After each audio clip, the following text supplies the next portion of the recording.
yourself. Good morning, everyone, and welcome.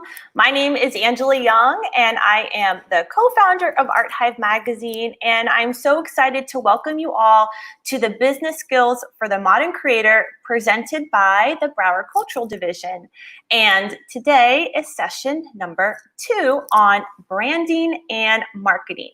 And every other Saturday this summer, we'll be bringing you 2 presentations on how artists and creatives just like you guys out there can launch and grow your own careers. And so to give you an idea of what to expect during the rest of these summer sessions, we will cover protecting your rights, building a marketing plan, consumer platforms, civic and community engagement, and then we're going to wrap up the summer by revisiting your business plans to make sure you have what you need. So just as a reminder, our first session was on business basics. So if you missed it, that's okay. You can also find the replay right where you're watching, which could be either YouTube or on Facebook. So some important things to note before we get started. First, if you are joining us live, please use the chat box. We are going to use this to moderate your comments we want to see your name. We want to see your creative practice. We want to know your medium. We want to know about you so we can relay that information to the speakers and also interact with us. So during the presentations, you might have comments, you might have questions. We're going to keep a tally of that. And we're also going to have a Q&A at the end of each presenter. So we're going to be able to go back and talk about what you guys want to know. So also to make mention, we will take a break in between both speakers, so no need to worry about that. So I want to get started first up. We are going to be discussing developing a brand with Resnick Hampton. So let me tell you a little bit about Resnick. He is the founder and the CEO of Yeahmon Marketing. Resnick also brings more than 20 years of successful entrepreneurship, leadership, design, operations, and strategic marketing experience to provide exceptional results to the businesses he serves. And as a team-focused leader and cutting-edge business strategist, he continues to raise the company's standards of excellence while expanding his interest in marketing, branding, consulting, fashion, food, lifestyle products, service-oriented businesses, entertainment, and I'm sure a lot more. So without further ado, we are going to welcome Resnick. Hello.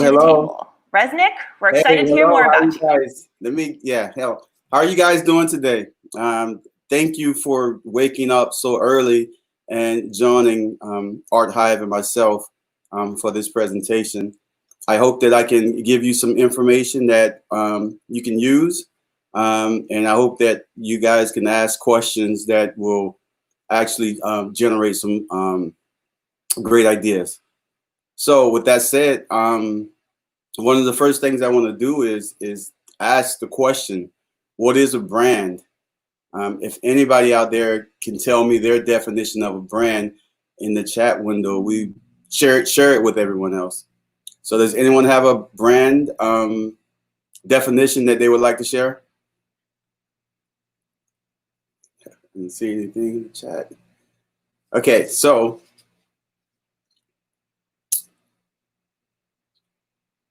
good morning. All right, so we can move to the next slide. Yes, so sometimes people think a brand is an idea. They think it's a logo.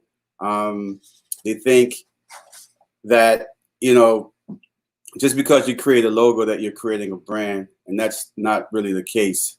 Next slide. So the definition of a brand by the American Marketing Association is a name, term, design, symbol, or any other feature that identifies one seller's good or services as distinct from those of other sellers. The legal term for a brand trademark. A brand may identify one item, a family of items, or all items of that seller. Now, the definition of a brand means several things for me. For one, it means that the brand resides in the mind of the audience.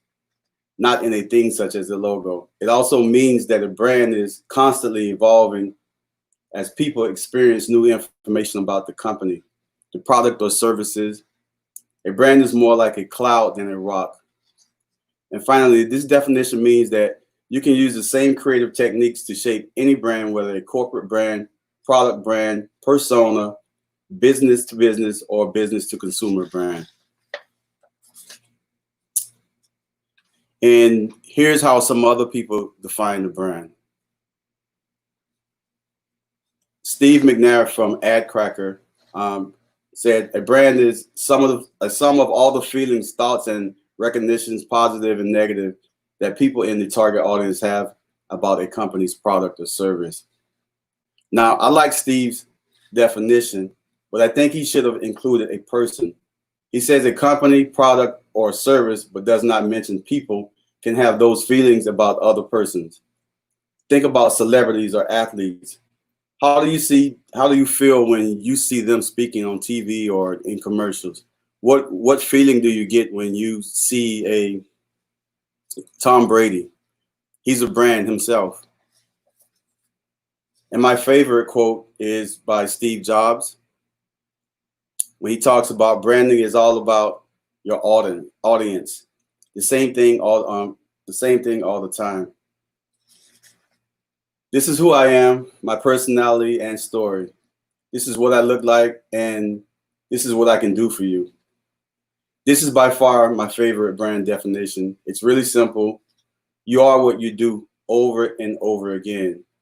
How many of you have friends that have brand that you recognize? Let's think about it. Have you ever said to your good friend Bob or Sue, what's wrong with you? Are you okay? You're not acting like yourself? Well, you say that because either intended or unintended, that person has created a brand for themselves that you recognize. And the minute we deviate from that, other people recognize it. So if normally you are a person who is upbeat, and then all of a sudden you're not really, high spirited, people recognize that and they think something is wrong. And that's not a good or bad thing. It's just that's the brand that you've created for yourself. And so people are expecting that all the time. So the big question, why do you need a brand? 2 reasons: recognition and remembrance. So there's vision, trust, recall, value of edge. Next slide. Thank you. The benefits of doing a brand correctly are extremely valuable for your art and your business. Speaking about the logo, how it's more than a logo. Consider this: everything you do and present to the world is a representation of your brand. So if you have a product, you have paintings, you have illustrations, you have design, everything that you do when you present it, it's a representation of your brand. So we have to be careful about what we create and the things that we submit to public. Your work product. So branding is even in your creative process of excellence. What are your standards, right? Are you doing things the Google way? Google has a initiative at their offices where they give employees a certain amount of time of the day to work on their own products. This is part of the Google brand beyond the software and all of the other things that they distribute. Their branding starts in their offices with their own employees. Honesty. Are you authentic? Cutting corners? Originality? Is there a real expertise that you're presenting? Now, branding is also your promise to produce quality work, to meet deadlines, to communicate effectively, and the experience when you're exhibiting your work or promoting your work in an art gallery. What's the experience that you're promising people are going to have? We have to be mindful of that. A declaration or assurance that your work will do as expected. Do you have a relationship with your audience? What do you want and how can you connect with and serve them? Who is your audience? Who's buying? Who can you relate to? Your passions. Are you as similar as your audience? Do you think the same? Do you feel the same? Of course not. But the one thing that we can do is when we're presenting our work is have respect for our audience's time. Give them quality work. Okay. Who you sell to, what collectors or institutions or galleries, on whose wall your art is displayed is another factor, and what helps reinforce your individual brand of art. So basically, this is meaning be careful where you display your work because you become associated with the company or venue that you display your work in. If you are displaying your work in a facility or you're doing business with a gallery that's not necessarily socially conscious, your work becomes associated with that. And so you just have to be mindful of the meaning of what other people are doing, other than your work. You have to be mindful that you're dealing with companies who are sort of respected in the industry. Are you a one man or a woman, or do you have a team? It doesn't matter whether you're one man or a woman. If you have a team, your team needs to be on the same page with you. Your team needs to be representing your brand the same way that you do. Think about it. Your brand is every aspect of your creative business. It's about experience. If you have a team, let them know how important they are to your business.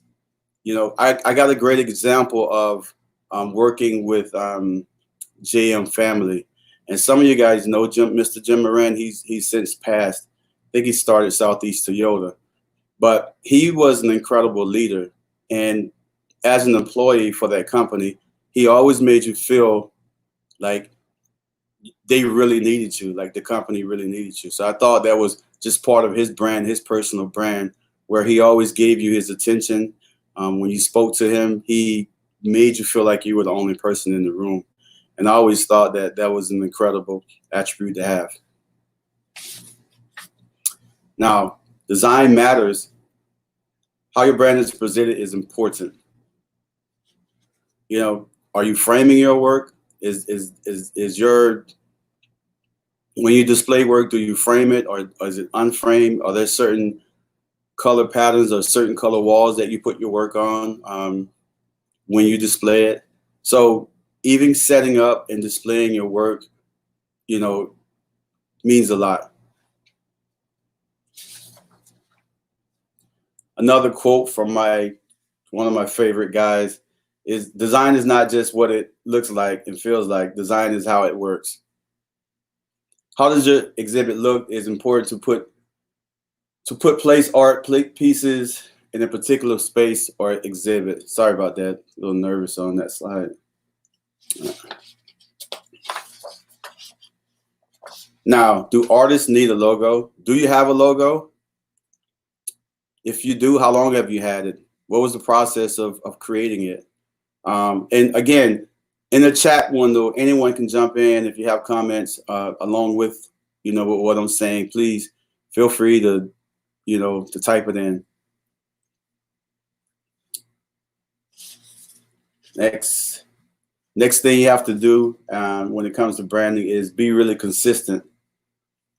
Your design, the type, color, image style, everything, it needs to be really consistent across the board through all of your work.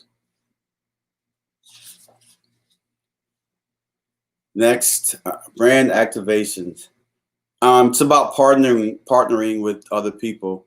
When I started Yeahmon, one of the first things I did was an event called Yeahmon Live, in which I would go out to different restaurants or clubs or lounges and sort of promote shows as Yeahmon. in jazz clubs. Yeahmon is a Caribbean American company, so I did a lot of Caribbean clubs, and it was all done with the intent of promoting the Yeahmon brand. And that's what we're talking about, brand partnership. One of the things I did was partner with local restaurants at events. So when they have their food, Reggae Partner Grill in particular, whenever they had an event, they would always use the Yeahmon pepper sauce and seasonings as a condiment. So it's about partnering. So that introduced me to a different audience, and they also, benefited from that, from having fans of the Yeahmon product stop by their booth. The next thing we want to do is you got to find your niche. You got to find your niche, and one of the ways you can do that is by taking a deep look into your competitors. And right here is a couple of steps you may want to take when it comes to researching your competitors. List 5 to 10 brand artists that are leading in your area. Find out who are the top guys doing what you're doing. And then find out what you're doing really well that they're not. How are you different? Where do you fit in the spectrum?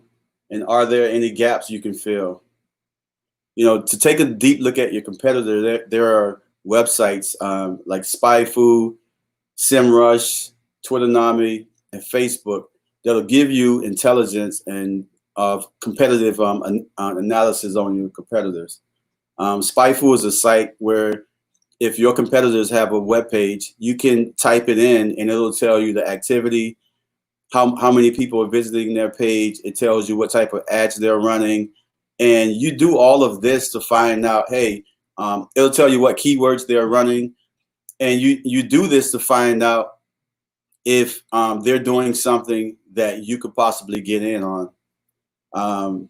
Twitternomy, it's another analytics site that tells you how many times and how often and what's the content that your competitors are tweeting. SEMrush offers some of the same services. So, what are your core branding materials?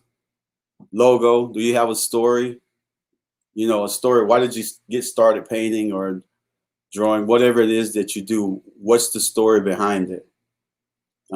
Promotional pieces. Do you have polo shirts with your logo on it? Do you have shirts with your art on it? Your packaging design, whatever it is there something that when you present your work or you present yourself that shows who you are? So there's a 5-step framework to actually getting there to branding. And now that you know what a brand is, here are the 5 steps. 1, purpose and passion. 2, audience. 3, story. 4, have an action plan. And then 5, the performance analytics. Let's start with purpose and passion. Yep. So you got to get super clear on your brand's purpose and goals within your content. Explain how your business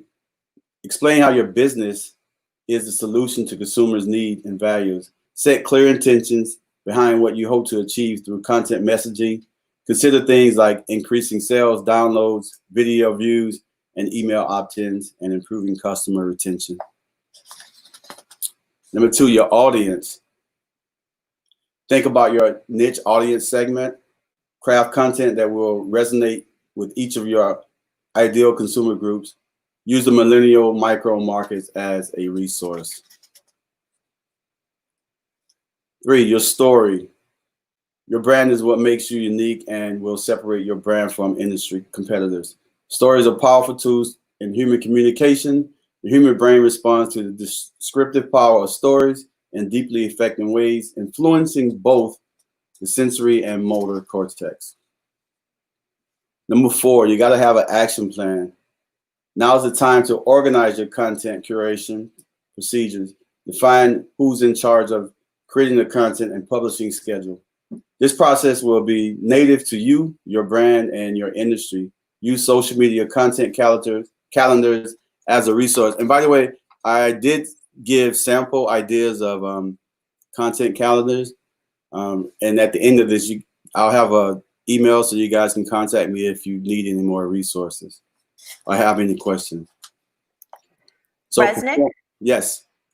We have some people that have questions, Okay. and so I don't mean to interrupt you, but I feel like there's so much great information that you have, so I want to chime in and really quickly go over some of these things, and I think that would be really nice, and then we can keep going back to what you were talking about. Okay. But really quick, Cheryl Brown was asking, what do you mean consistent through your work? She specifically wants to know, is it the logo, is it the branding, or is it the work itself? Yeah, so you have a style, you create a style for yourself, and you have to have some kind of consistency with that style. I mean, when you look at stuff from, let's say, McDonald's, for example, it sort of always looks the same. They're not changing the colors on you. They're not changing the logo design every year. The consistency is just whatever you decide to do, just take that look. I'm not saying you can't change your design or layout, but whatever it is you're doing at the time, just try to keep it that way for a minute, because people get used to seeing it. And then before you know it, people will look at something the way it's laid out and know that it's you. Did that answer the question? Yes, I think so. Also, we had some people asking the mentioning of spelling the websites you had mentioned. Okay. And actually, we can write that out in the comments as well. Yes. Okay. It's spyfu, SPYFU.com. Well, yeah, I'll put that in the comments so you guys can have it. Perfect. One other thing was on the slides that we were going through, number 1 through 5. I think that they were asking if you could maybe go back through some of that. Is that possible? Yeah, I'm sorry. I was trying to get through it so that we can talk and have questions. I don't have any problem going back through any of the slides. So which slides would you like to look at again? I think maybe 1 through 5, because it's such valuable information that you were expressing. And I don't mean to interrupt you, so I'm sorry. No. But everybody I think, is taking notes on their end. No, this is interactive. So, I mean, this is what you're supposed to do. I'm not. Exactly. This is the version of me raising my hand. Yes. Raise your hand. Yeah, let's go back to from 1 through 5. Yes, we're going to go back through that really quick as people are taking notes, and then I'll come back in if there's any more questions. Okay. So, the purpose and passion, it's just about, setting clear goals and what's the purpose of the brand? So are there any questions in particular to number 1 that anybody wants to answer?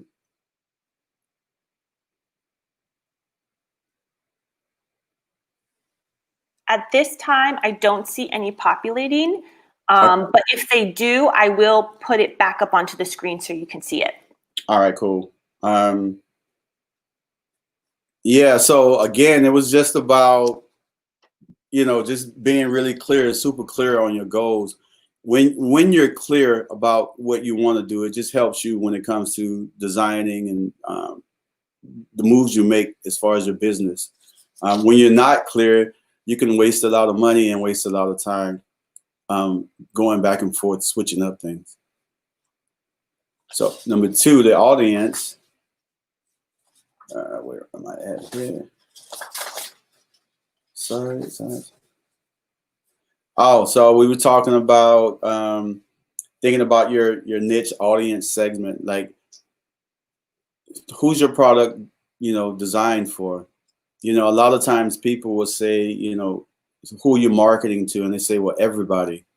Well, it can't be everybody. I just think that you have to find out who's actually buying your product and spend your time focusing there. Because if you say everybody, that means that you're never gonna focus your design or your marketing efforts on any one particular group, and that can be costly. Financial, when you start promoting your stuff and buying ads on Facebook and Instagram, you can't just promote to a large audience, because the cost can increase. What else do we have a question about? Number 3, story. Your brand story is basically, as I mentioned before, why did you start? What moved you to do what you do? I actually, Yeahmon has a couple of different verticals, and I started making pepper sauce and seasonings because the pepper sauce that I grew up on had changed. And so I complained about it all the time. I always complained about it every time I purchased it. And so my friends told me, hey, you know what? Stop complaining and do something about it. And so that's how I started.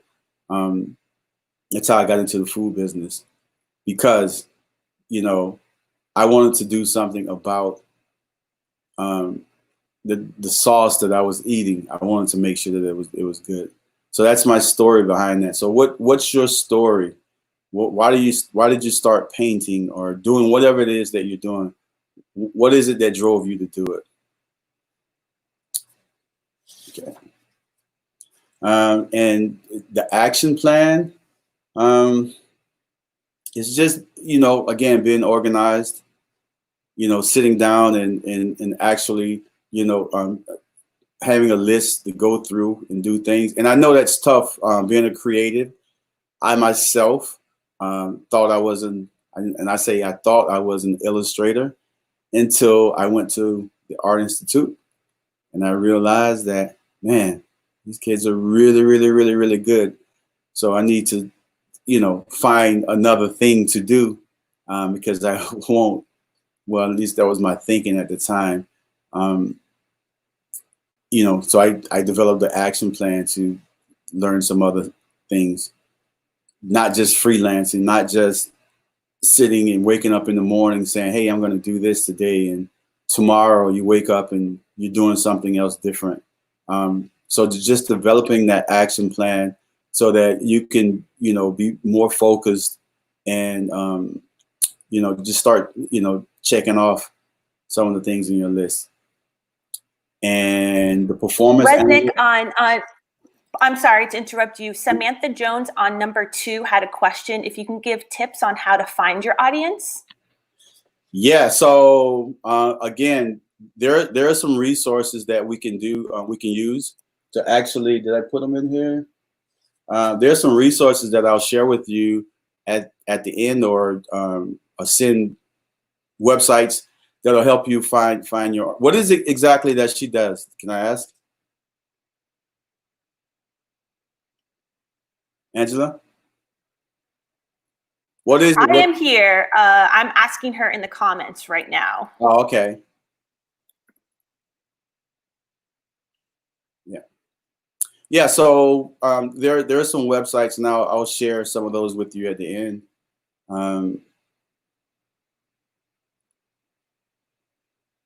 What do you do? Yeah.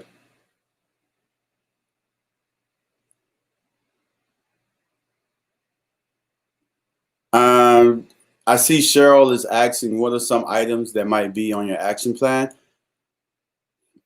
Well, a lot of things. Do you have a website, right? So, having your website developed may be something that, talking to a web designer.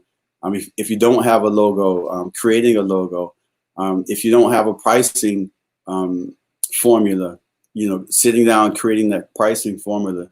So you're not just trying to recreate these things every day, right? You actually have documents that you can look to. You actually have documents that you can give other people to help you sell your items. If it's, if you're trying to get into different exhibits, have a plan, right? Write the name of those exhibits down and the contacts, and have a plan to call 3 or 4 of those people every day or every other day. Just having structure within your business that makes everything go a little smoothly. I'm a fine art photographer, so let's commercial and typical business. Okay, so fine art photographers. What I would do is which you probably already are doing. So forgive me if I'm being redundant. Join organizations that sell fine art. Go to events that sell fine art, and the people there are going to be your audience. Talk to them.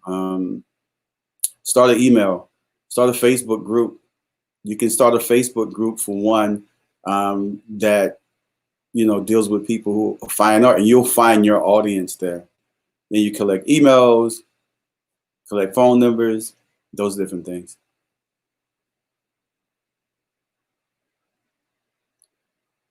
Whose problem are you solving that your audience? Well, is this Sarah? She's a fine art. Well, I don't know. I mean, I don't know the fine art business, so I wouldn't be able to tell you what type of problems they're having. But maybe there's a void in people being able to find fine art photographers. So maybe that's something you can make easier, give easier access to photographers who produce fine art. These problems. Agreed. Fine art is not commercial. So again, a lot of what I'm talking about here, as far as branding, these are sort of guides.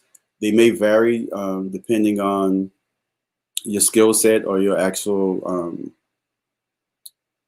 jobs that you do.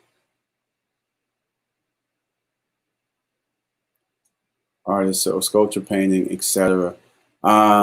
Samantha Jones. Again, I would attend events where you can find people selling sculptures or paintings. I would, there's farmers market. I don't know the price. I don't know what type of work you're selling. I don't know if it's $50 work, $100 work, or $5,000 pieces. So I would have to do the research, and I can actually give you some links at the end that'll help you find people who are buying that type of work. All right. Any more questions? First, am I helping out here with the answers, or do you need more clarification?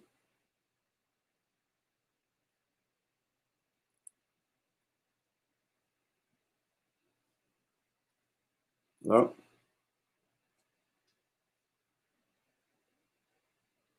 So, any more questions? Oh, so many times you're a part of the audience. Someone.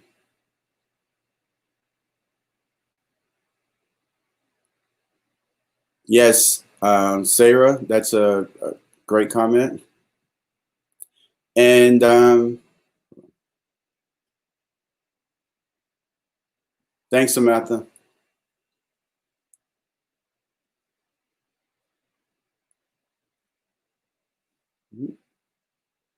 Any more questions?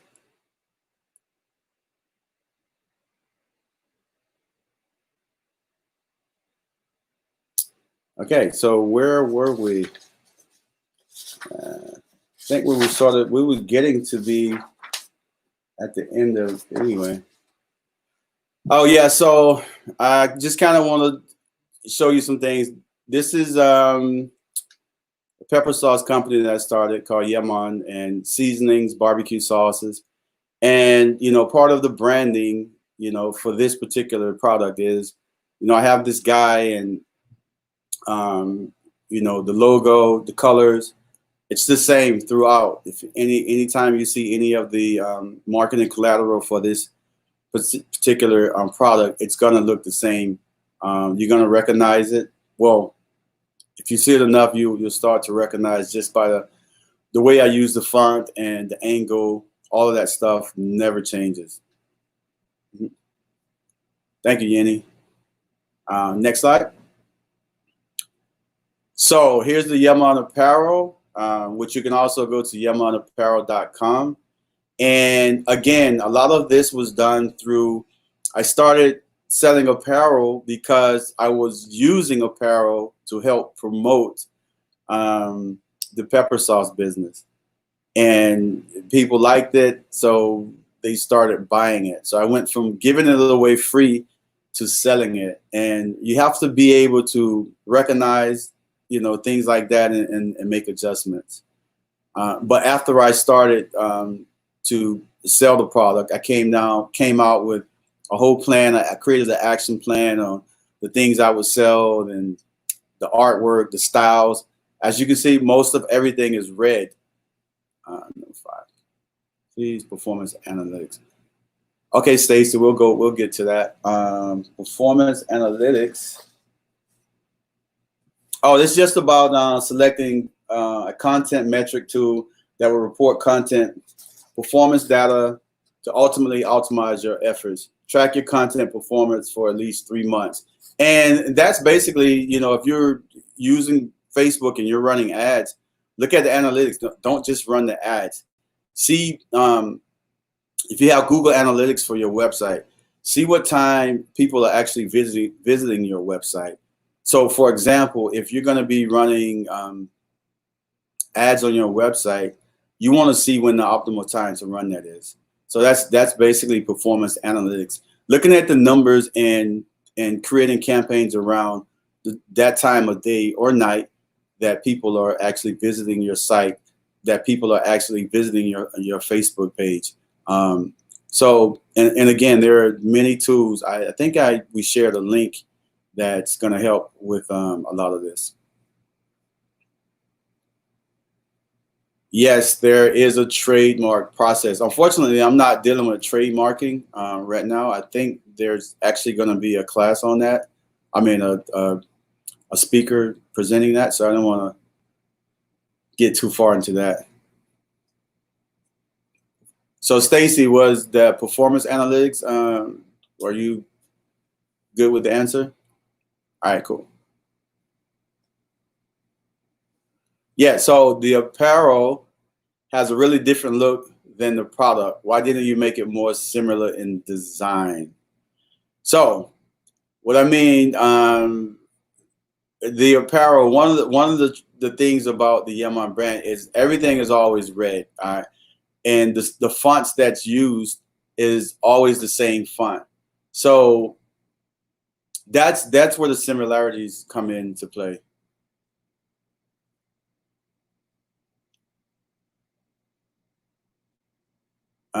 And then again, I mean, with the product, it's just pepper sauce and it's a label. So it's the same logo that you see in the apparel. It's the same font, and the red that's used on any of those bottles is the same as in the apparel. And in the marketing for the food, you'll see a lot of the stuff in the marketing materials for the food that's translated into the apparel. Okay. All right. And so, yeah, so with the marketing, just, she gave a great intro about my background. I've been in marketing for a while now.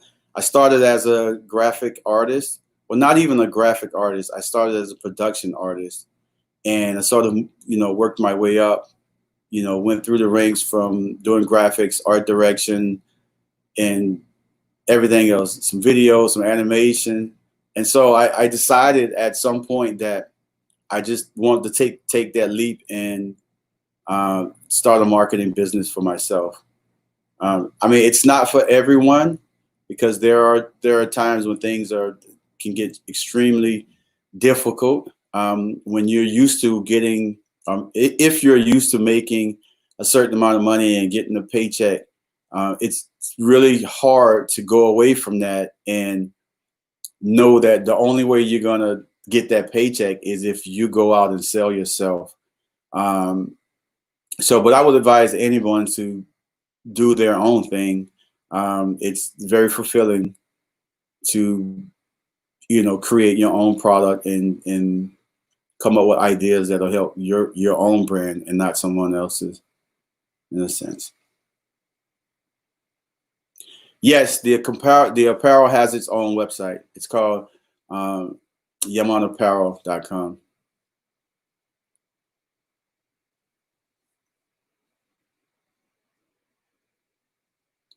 The logo is red and white on the bottle. The logo should be white on the bottle. I'm pretty sure. Yeah, it's white. The background is red. If you look straight ahead, you'll see. If you look at, go ahead. I'm pointing like you guys can see me. But if you look at, could you go back to that bottle again? That food. Yeah. See, if you look at the logo straight ahead, you'll see that it's the same logo that's on the apparel. Right. Okay. Does the apparel components have its own? Yeah. So the apparel has its own website, Facebook page, and all. Which I would encourage you guys to, like me, follow me, and all that good stuff on social media. Any more questions? Yeah, be different. You don't have to follow the crowd. You don't have to do what everybody else is doing. What is it about you that that's different from what your competitors are doing? And I'll give you this example about the pepper sauce. So being Caribbean American, one of the things I try to incorporate into that brand is, typically when you have spices and seasonings and things of that nature, it's either from wherever you're from, you use just those spices. So I tried to come up with a line of pepper sauces that were not just hot, but they were mild too. And that was, my attempt to incorporate, the Caribbeans and the American. Typically, Caribbean hot sauce is a little bit spicier than the American pepper sauces. So I wanted to have a line where you can go and get, from mild to extremely hot without changing brands. Yep. You showed the bottles before. What I remember was just I'm reading a question, everybody. When you showed the bottles before, what I remember was the colorful stripes and the colors of the guy, his clothing. I didn't remember the red at all. Okay, that's great. And again, you're seeing it for the first time. I can but that's great that you remember the guy. So that guy, he doesn't change either. So if you see him on clothing, you'll probably relate, I think, about the hot sauce.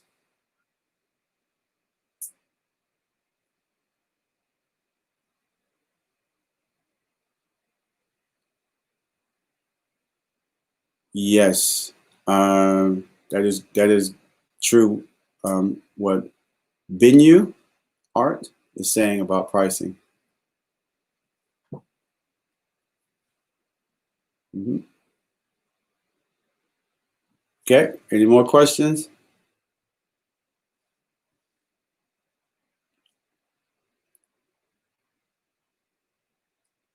Okay, Art. Well, I see there's some lively conversations going on in the chat, and that's really good. But if anyone has any more questions, I'll be glad to try to answer them.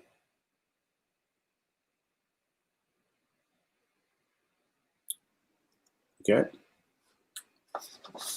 Hey, Resnick, we're going to pop up really quick your contact info, the website. Okay, cool. And then go into a Q&A also. Right. I have found other questions that we're scrolling through so we can populate that. All right, cool. Hi there. All right. So I wanted to go back really quick. There was a question I found earlier that was nice. And And Philip was asking, can you give some examples of an action plan that you have actually created for yourself? Yeah, so one of the things I got into trying to get government contracts.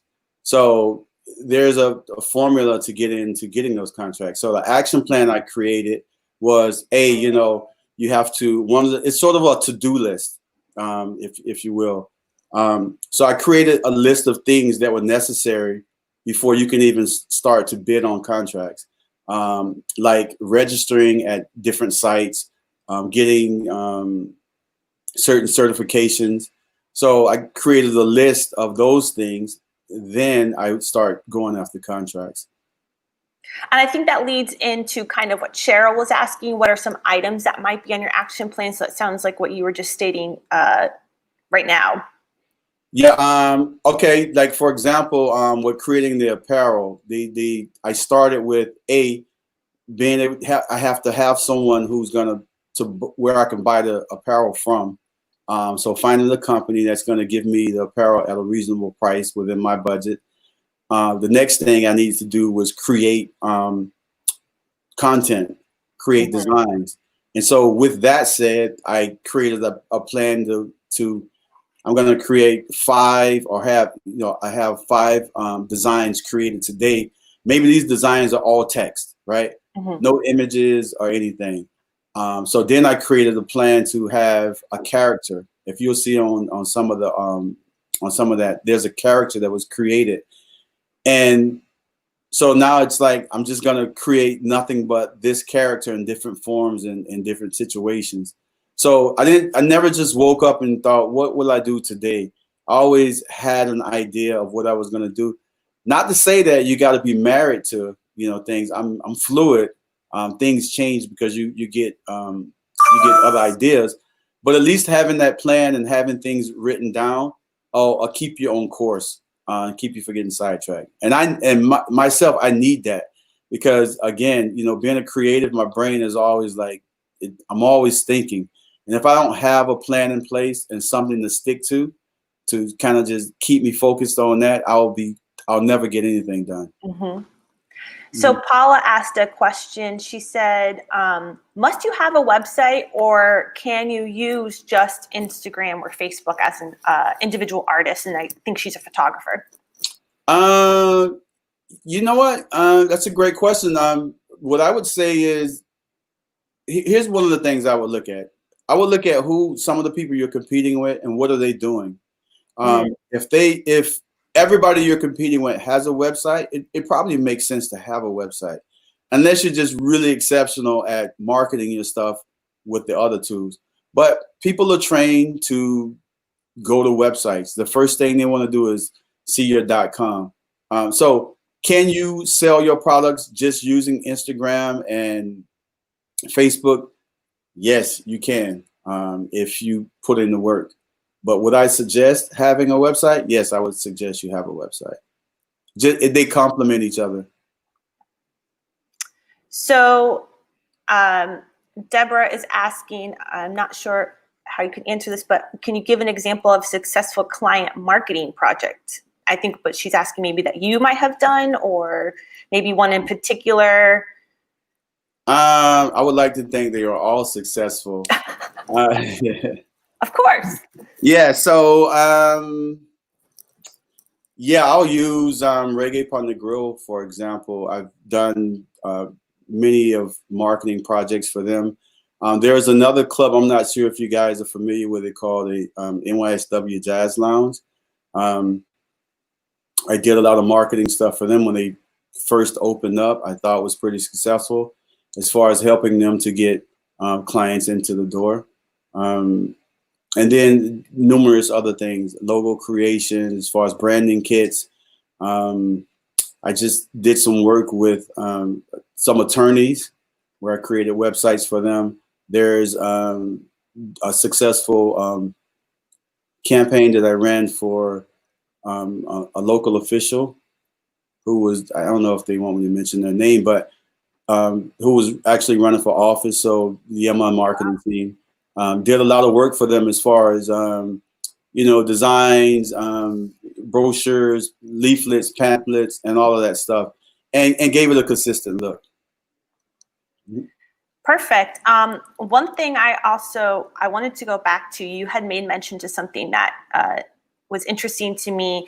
You spoke about being an artist and being careful about being associated with a certain venue. So what that made me think of in my mind is being careful about just taking any job. And Right.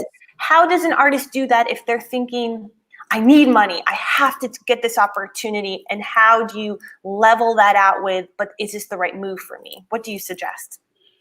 A lot of times we just learn through experience. I don't think there's the only thing I do is what I want. One constant about me is I don't just take jobs for money, because if you take a job and just socially it's not responsible, and in the end it bites you, because now you're not getting work anymore. So you may have made money that one time, but because you didn't take a stand, look, there's always the next day. So it's never as bad as you think it is. And I never try to fit into the space of where I think I got to do this, because if I don't, my business is going to close.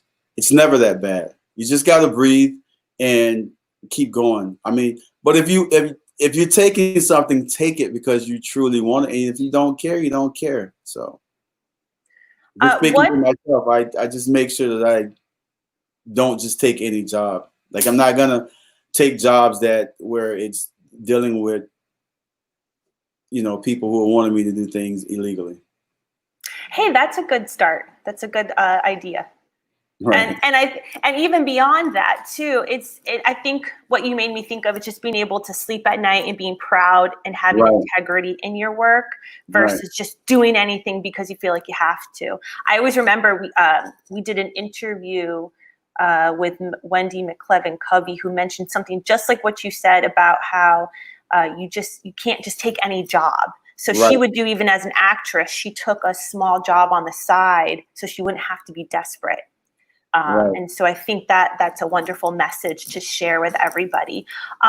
What specifically are you doing right now in this economic climate for your marketing? How do you stay relevant right now? I'm sure you have a lot of jobs still, but for people out there, what are they going to do to keep pushing past what's happening right now so they can be on the other side even more successful? Well, and this goes when I was talking about having integrity and just having clients that believe in you. So when we get through these times, you basically survive off of the clients that you've been good to, because they still got to run their business. And so who do they reach out to? They reach out to someone who's always been there for them. But I got a lot of little small projects going on that's keeping me afloat, as they say. And then it's also giving me a chance to think about and try to come up with new ways of dealing with things. Right now, I'm in the process of shooting a lot of commercials for the Yeahmon product line, which is the apparel and the food.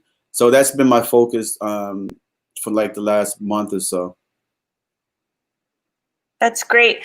And I really liked when you said in your presentation to think like an organization. I thought that was so clever. Right. Because in my mind, what that made me think about is, wow, there's a lot of layers and complexity when you do think like an organization. So speaking on that, how can an individual artist think like an organization? Well, for me, I've always, when it was just me, before I had anybody else working with me, I always thought bigger than I was, right? So when I was doing something, for example, I'll give you a great example.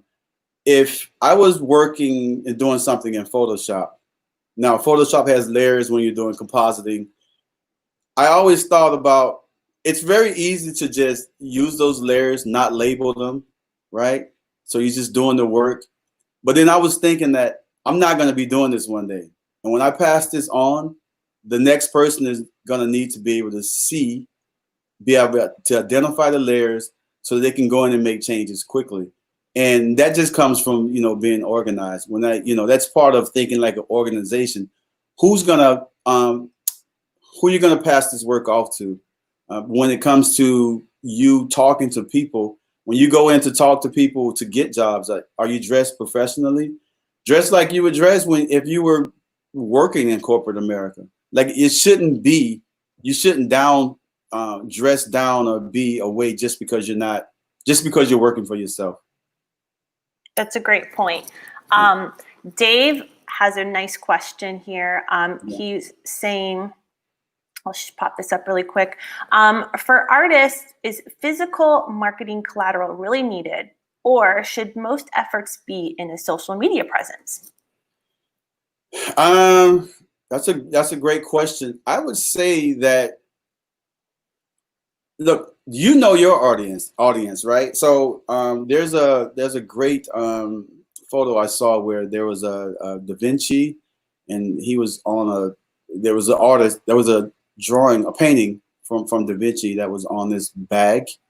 Somebody was holding. So there's always ways that maybe you don't need flyers, but if you're at an event, how are you gonna get people to remember you? You're gonna have to have something for them to take.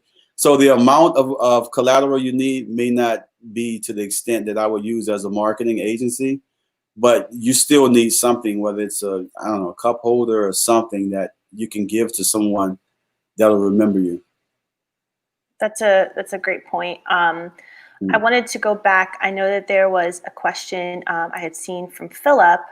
He mentions here, a lot of artists, and himself included, have a hard time balancing creation of art, performance, etc., with things like branding and a website. So how can we all find and create that balance? I would say one of the things, and this is funny because I get where you're coming from about being a creative, but what you have to do, there's a business. If you're running a business, sometimes you gotta put down the creative hat and just handle business. And that comes along with, you having your action plan where you're saying, today I'm going to be the artist, but today I'm going to be the business person. And so you can go to wherever, lynda.com, Udemy, all these different sites, and basically for free, learn that part of the business. Even if you're not going to do it, you get familiar with terms and terminology so that if you're talking to someone mentioned trademarking, when you're talking to people who are actually going to trademark for you, you're already familiar with some of the terminology. So it makes it easier for you to get your point across. So I would just say continue education, not just doing the creative, but, taking some classes on some business classes. And that doesn't mean going to FAU to take a business class. There are plenty of resources online, articles that'll help you with that. And how important do you think that is for creative people to have education outside of being a creative? Because if you're a creative person, that comes natural, right? It's naturally ingrained in your soul. Right. So how do we now, especially because this is business skills for the modern creator, how do we still keep our creative hat on, but then also have that really savvy business mindset that you are speaking about so often? What do you recommend?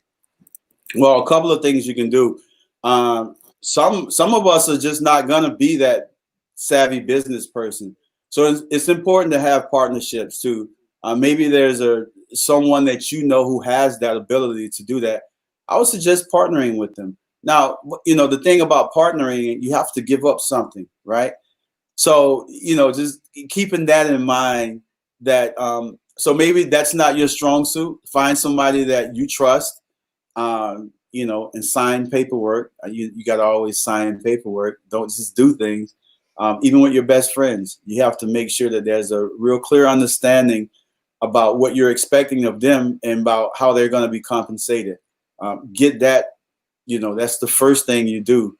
And like I say, if you're not that person and you don't want to be that person, find somebody that you trust and let them handle things like promoting your stuff and marketing you. I think that's really important what you're saying too. So, and also it's not somebody that you just trust that's maybe also going to pat your back and say, good job, sweetie. It's somebody that's going to say, hey, you need to tighten up here. So do you suggest people going to their friends to help them? Or maybe is it better sometimes to have a stranger that's going to have a very clear vision outside of maybe not wanting to be so gentle, but wanting a really great final product? That's a tough question because I've been fortunate to have some friends who I really trust and believe in, and they've been great for me. Some people don't want to. I've had family member that's done some really beautiful things for me, and I trust them. So I don't know. It depends. But all I do know is that you have to have somebody, and I don't really have advice on do you use family members, do you use friends or not. Just find somebody that you trust and get them to sign paperwork. You can find out a lot about people when you start asking them, well, okay, great. Well, I'll need you to sign this agreement. If people have your best interest at heart, they don't mind signing paperwork. Yes, Stacy just said an accountability partner helps. An accountability, that's very, very smart. Yeah. And that takes a lot of courage to say, hey, sign this paperwork. Because I think what oftentimes people will feel is uncomfortable even asking that of somebody. Right. But what you're saying is to be okay with being uncomfortable because their true colors will come out. Right. Yeah, because if someone gets offended because you're asking them to essentially make a business, people sign stuff all the time. You go buy a car, you sign it. You're not, so you just have to find someone who's not into their feelings and take things personal because, like they say, it's business. That's very important. So there is another question just came through from Dave. He's saying, for collaboration and partnership, can sharing in profits be the method of compensation? And then the second question is, many artists don't have large marketing budgets. So how do we kind of handle that? Okay, just so you know, most small businesses don't have large marketing budgets. It's true. Again, my example with Reggae Upon the Grill, you have to figure out, let me get this right. So there's different ways. Sometimes you can share in profit, or sometimes it's not even about you sharing your profits with them or them sharing their profit. It's about introducing different audiences, an audience to them that they probably wouldn't have had. And the same thing for me. And you make what you make. And a lot of times, sometimes you just help each other out. It comes back to you. That's perfect. Fabio is asking, do you have a mentor or coach that you use professionally? I have mentors. I had a really, really good mentor that I haven't spoken to in a while. But yeah, I'm always asking for help. One of my biggest strengths is I don't have this thing about asking for help. I don't care. You can be older than me, younger than me. Like if you're doing something and I recognize it as being something that I appreciate, I'm never too proud to say, hey, how did you do that? Would you mind helping me? Could you lead me in the right direction? So yeah, just a lot of people can't reach out to people because they're shy or so I'm not shy. I'll ask anybody for help. I think that's really important because I think what you're saying is sometimes people are scared to look like, oh, maybe I don't know what I'm doing. But by just reaching out and saying that, hey, I want to learn, that doesn't mean you don't know what you're doing, because we all have to get better as time goes on. What do you suggest about artists collaborating together right now? Do you suggest that being a good idea for whether it be marketing and maybe they have different skills that they could both like even Cheryl said she's bartering right now, which is essentially collaborating. What do you think about that? I agree with it. I have done a lot of bartering and, started my business. It's when you don't have the funds to go out and do a lot of things, it's always better to sort of partner with people. I'll give you a great example. So if you have a group of artists who individually, they don't have the money to rent a space and our tents and all of these things at different festivals, or so if you got together, say if there was 4 or 5 of you saying, hey, let's us put $25 a piece in and we all share the space in the booth. So there's ways around not just absorbing that cost solo. That makes sense. And, you know, I think a lot now to how do you stay positive? Do you read a lot of books? Do you read a lot of blogs? What are some things that you're doing to stay motivated and to continue your own learning? You know, I like you just said, I read a lot. I'm always on Udemy or something. I'm always dealing with friends that are in the industry, asking questions. It's just I've been fortunate to have a group of people who are all, some of them I went to school with, but they're in the industry, and some of them are doing different things. So we all, just get together and talk about ideas and how to help one another. So that to me is very important too. Just having a group of persons that you get with every now and then, and you just talk about things. Everybody doesn't have to be an artist in the group, because sometimes it takes a fresh set of eyes to look at a situation and give advice. I think that's so important. I think that's kind of what Paula is mentioning here. She said, I think it's important that your partners have similar work ethic and values in you. So it's not that they have to have the same careers necessarily, but the same ethic and values that you do, which I think is so important. Right. Now, and that's a great comment. And it's important to remember, I have some friends who are extremely creative, right? And they're going to come up with great ideas, but they're not going to do the business end of it. So I make sure going in, I understand my expectations from that particular person. I understand that I can't expect them to follow up on certain things. So I don't even give them the, put that on them. I just take the creative from them and I move on. Not move on out of their lives, but so it's expectations. Like, you have to understand that all of our friends aren't going to be, they're going to be a little different from us, some of them. And so it's just what we expect from them. We have to be realistic.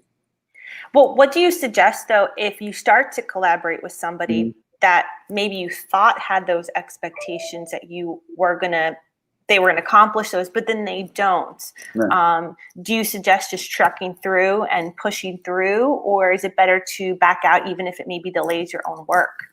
I would well, for one, it would probably depend, but I've gotten good enough now and strong enough as a person to where I can say, look, Angela, this ain't gonna work.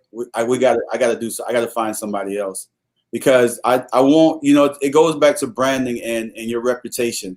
You can't let your friends, and it doesn't mean that they're a bad person, but you can't let their lack of ability to be able to complete a task give you a bad name. We're still friends, but I just I'll cut it off. I cut it off real quick.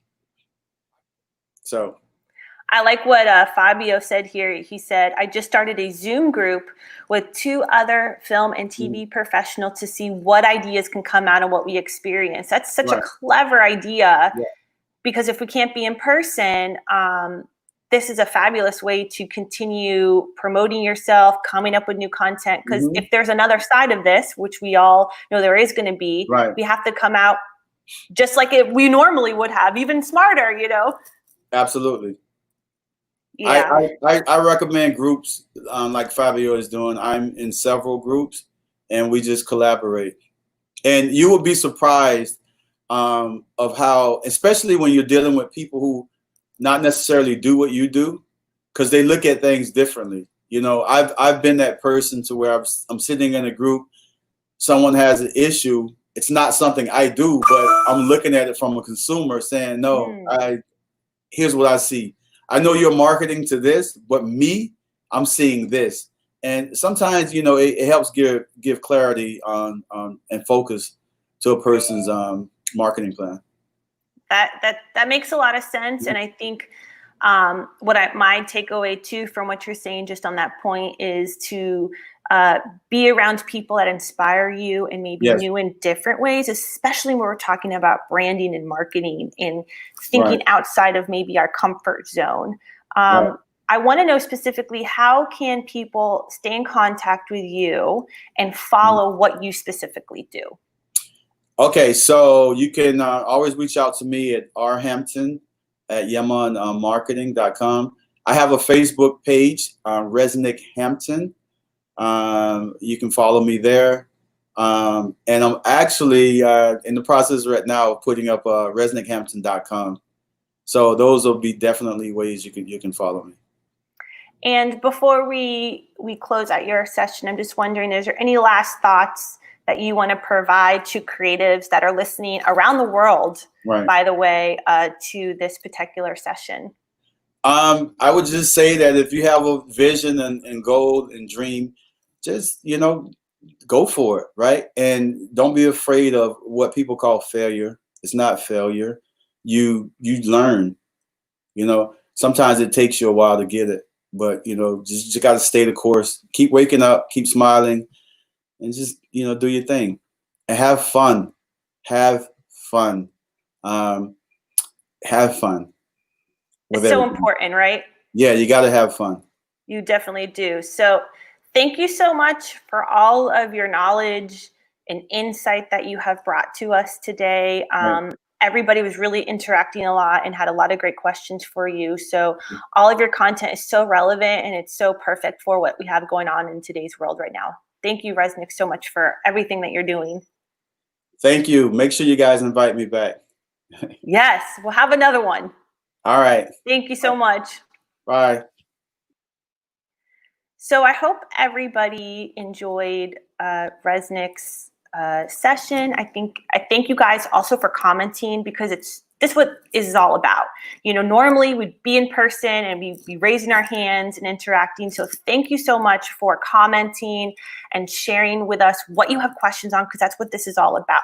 So I want to make sure to mention that we are going to be going on a small break. When we come back, what we're going to be doing is we're going to be talking about building a marketing plan. So this is definitely building upon what Resnick was just talking about. So definitely get out your pen and paper, have that ready to go, and we will meet everyone back here at 10:30.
Hey everybody, welcome back. I hope you got your coffee refilled or whatever you need, because we are going to go into our second round today. So our first round, we were talking with Resnick about building a brand, and now we're going to be talking about building a marketing plan. And so we're going to be talking about that with Nicole Martinez. I want to tell you a little bit about her.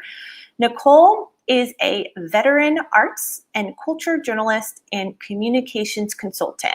And Nicole works with artists, cultural institutions, and art-centric companies on developing, implementing integrated communication campaigns. And some of her clients have included the Fountainhead Residency in Miami, the Miami Freedom Tower Museum of Art and Design, the Bake House Art Complex, and the Frost Science Museum.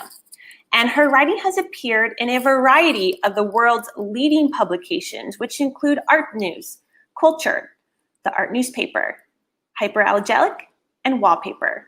And in 2019, she was recognized for her work as an arts journalist by the Society of Professional Journalists Florida. And she was also awarded a special jury mention by You Light Arts for her short documentary film, La Peña. So we're gonna head over to Nicole and kick it off with you. Hi, everyone. Thank you so much for joining us this morning. And thank you, Angela, for the introduction.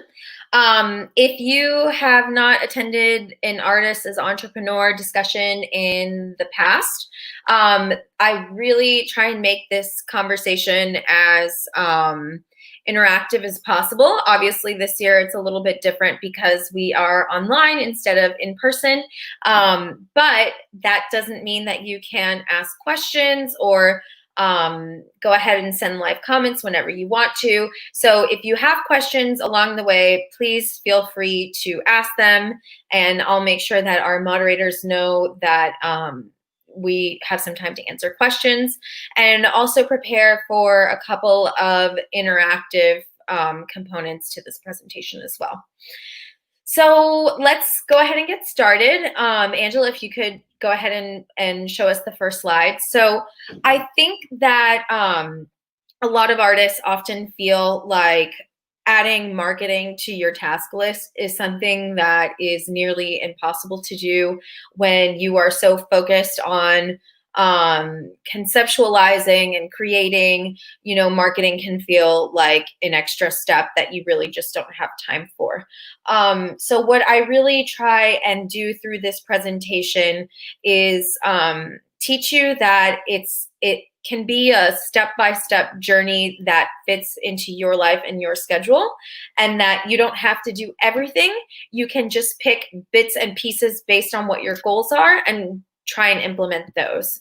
And one of the kind of major components that I try and remind my clients, and I'm going to tell you guys today as well, you know, a lot of these things are much more work on the front end than they are once you actually get into the groove of doing them. So don't be afraid to just get started. And once you get started, you'll realize that it becomes such a central component of your everyday that you just start kind of doing it mechanically. Okay, so to give you an overview of what we'll be discussing today, we will first be doing a market assessment, answering the question, how do artists make money? An industry analysis, where we will question you to find your niche. We'll identify opportunities that showcase where your work might fit within that niche. We will set goals, identify your dreams and your short and long-term goals. We will strategize, figure out the best course of action, and then we will talk about tactics. So the everyday kind of steps that you will implement on this journey. Next slide, please. Okay, so in assessing the market, we are going to talk about commissions, sales to private collectors, gallery partnerships, and art-adjacent jobs and products.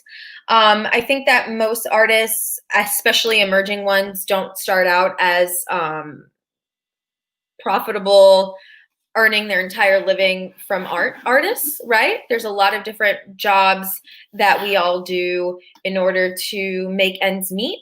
And we're going to kind of go over some of the kind of more traditional modes of money making that a lot of artists go through. So next slide, please. So just in case no one knows what these terms are. So commissions are when an artist is hired to make an original work for a client. Commissions can be public art projects, commissions can be private projects. Commissions just basically means that you are being hired specifically to create something for a specific project or person. Sales to private collectors, generally this will be when you already have a body of work that you are making available for sale. You would sell directly to that private collector. And this differs from gallery partnerships in the sense that this sale is direct to the collector versus having a gallery who is showing your work and contacting collectors on your behalf. But of course they are taking a cut. And I think a lot of you in this group are probably more in the sales to private collectors group, which is great. And we will be kind of diving into some strategies there later on in the presentation. Art adjacent jobs. This is when an artist holds a position in a museum, an educational institution, or a creative agency. I think this one's really popular with a lot of artists. A lot of artists are art handlers. A lot of artists are in the education department of museums. A lot of artists are working in galleries, or even, you know, if some artists have graphic design skills, so they freelance as graphic designers. And that's certainly the case with me. You know, I work as a copywriter sometimes for cultural institutions, but also for agencies. And so I think that when you're creative and you're an artist, you just kind of have to find your way around. And art adjacent products. So this would be when an artist furnishes their own line of products featuring their original artwork, either because they've licensed that artwork or they're making it on their own. And we'll get into some examples of some great local artists who are pioneering these types of brands later in the presentation. So next slide, please.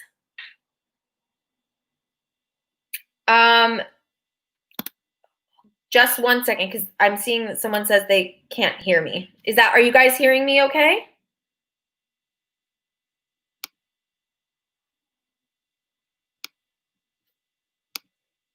Okay, great, awesome.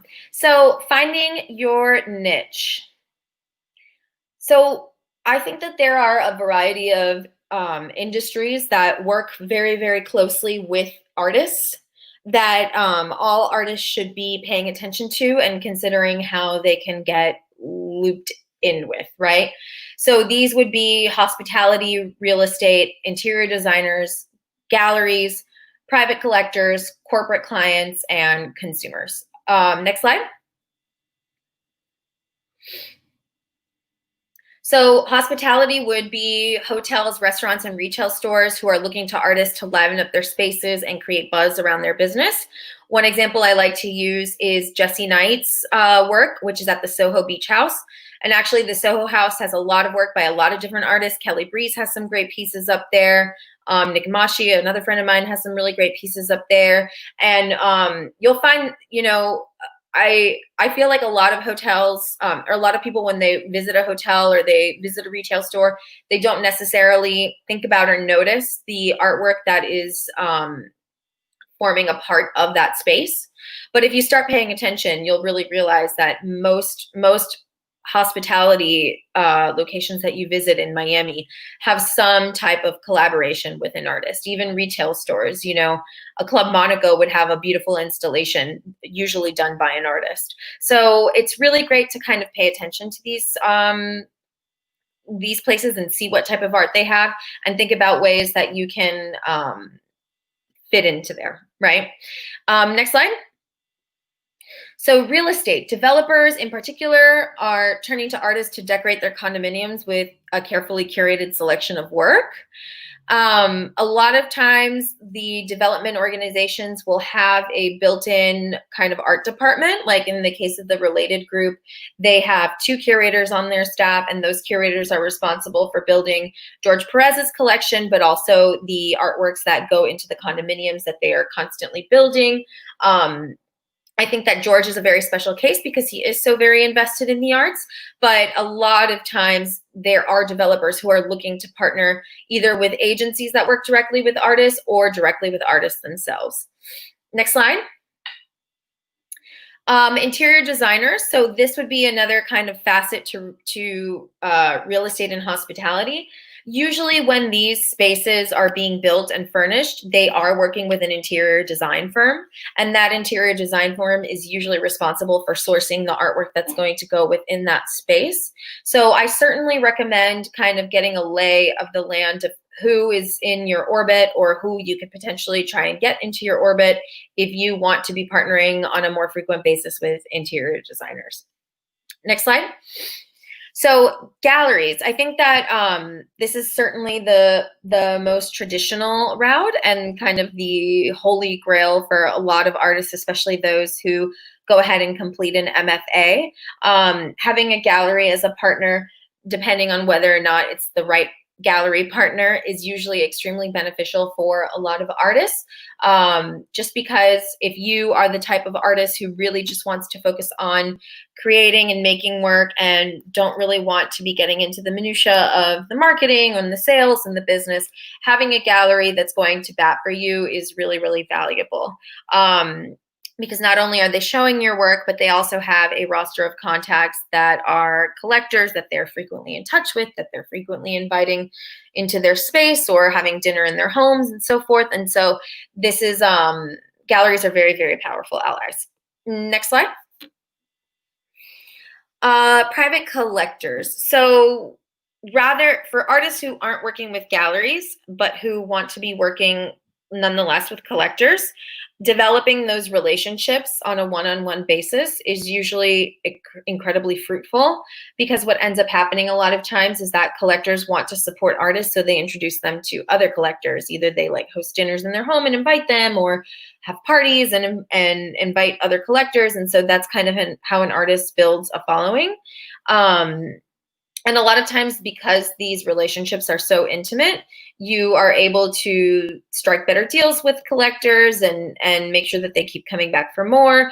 And so developing these kinds of private collector relationships is definitely something that artists should be thinking about. And then consumers. So whether you're a photographer or a painter, there is an opportunity to create a product that can be mass produced and quickly scaled. There are 2 artists that I really like to refer to frequently in this realm, because they are doing this type of work. And now, even in this kind of global pandemic, in a moment where everyone is being required to wear masks, I think something really fascinating that's happened is a lot of artists have pivoted towards mask making as a revenue stream. One of those artists is actually Tranky Prince, who's featured on my slide here. So Nick is a screen printer. His main kind of medium is screen printing, and he will use this format to both create public art installations as well as everyday products. So during the pandemic, Nick started producing masks via Tranky Prints, And he was selling them like crazy. He made like a really nice revenue stream in a moment where, you know, a lot of revenue streams were drying up. So I thought that was a really creative pivot. And otherwise, you know, he makes baby clothes, he makes shorts, he makes blankets, he makes all kinds of different things. Similarly, my friend Patty Swow, who her brand is named Tiny Fucking Pics, she makes miniature erotic drawings. And so now she mass produces those drawings on pillowcases and sheets and all of that stuff. So in some instances, there are ways that artists can get creative and think about their work transcending the kind of object and becoming more utilitarian. Next slide.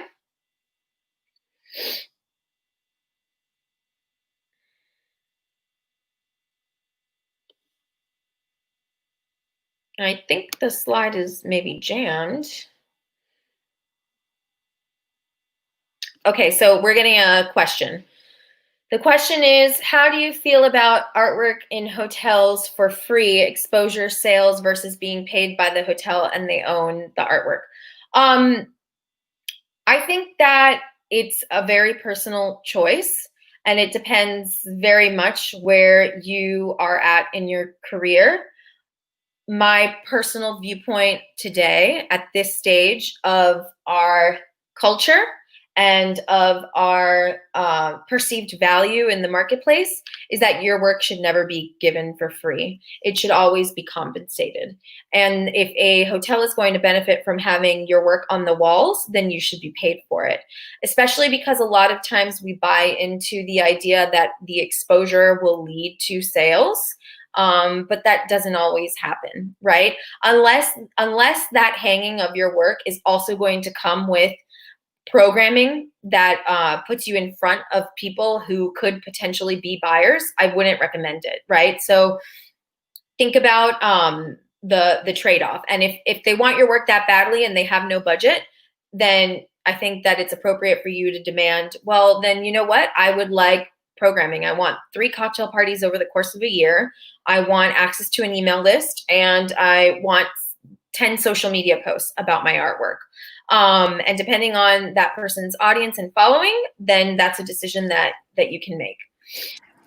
Hey, Nicole, that was perfect. I'm sorry, we didn't mean to stop your flow. This is our virtual hand raising because people had some really great questions pertaining to those slides. So I just wanted to pop up one more so you can see, and then we'll go on to the next part. Perfect. With Dave asking about local brokers in the hospitality market. Do you have any that you can recommend to connect consumers with artists? What do you mean by consumers? So recommended local brokers in the hospitality market. So what do you mean by brokers and what do you mean by consumers? If Dave, you want to just go ahead and break that question down a little bit more for me.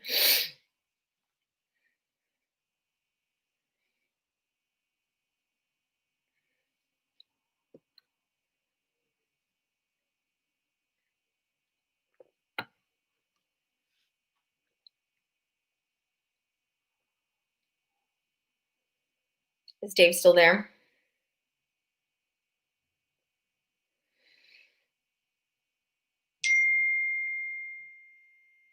Okay. So any that I can recommend.